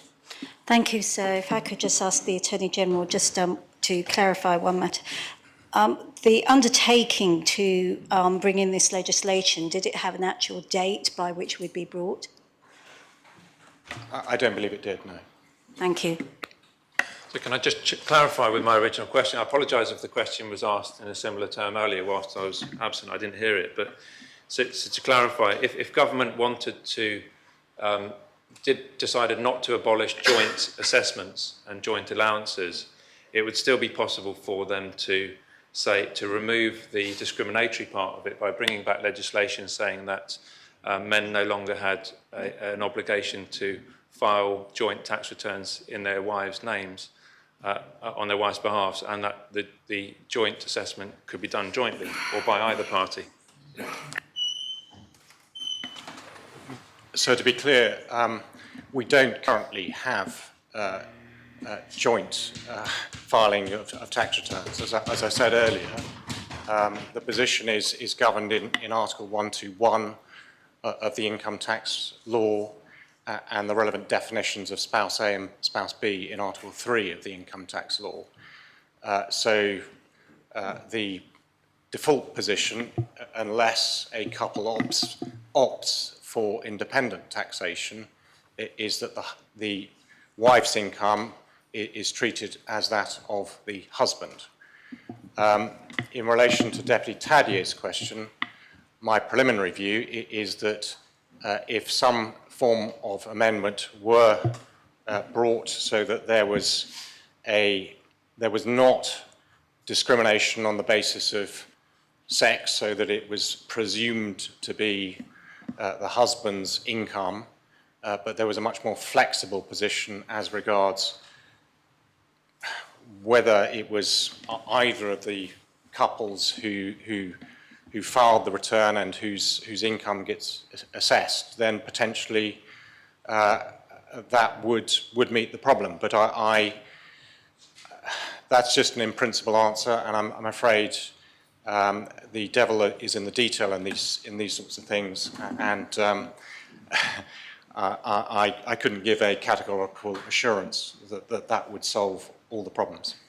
Sorry, I don't want to go on, but there is, of course, not all marriages are between men and women. Of course, there's same-sex couples do and have got married, and so there presumably exists a mechanism there which is nothing to do with sex discrimination, but simply to do with nominating A and B.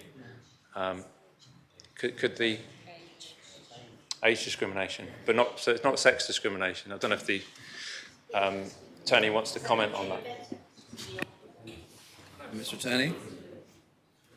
I believe it's the elder of the two couples who is presumed. Deputy Gorse?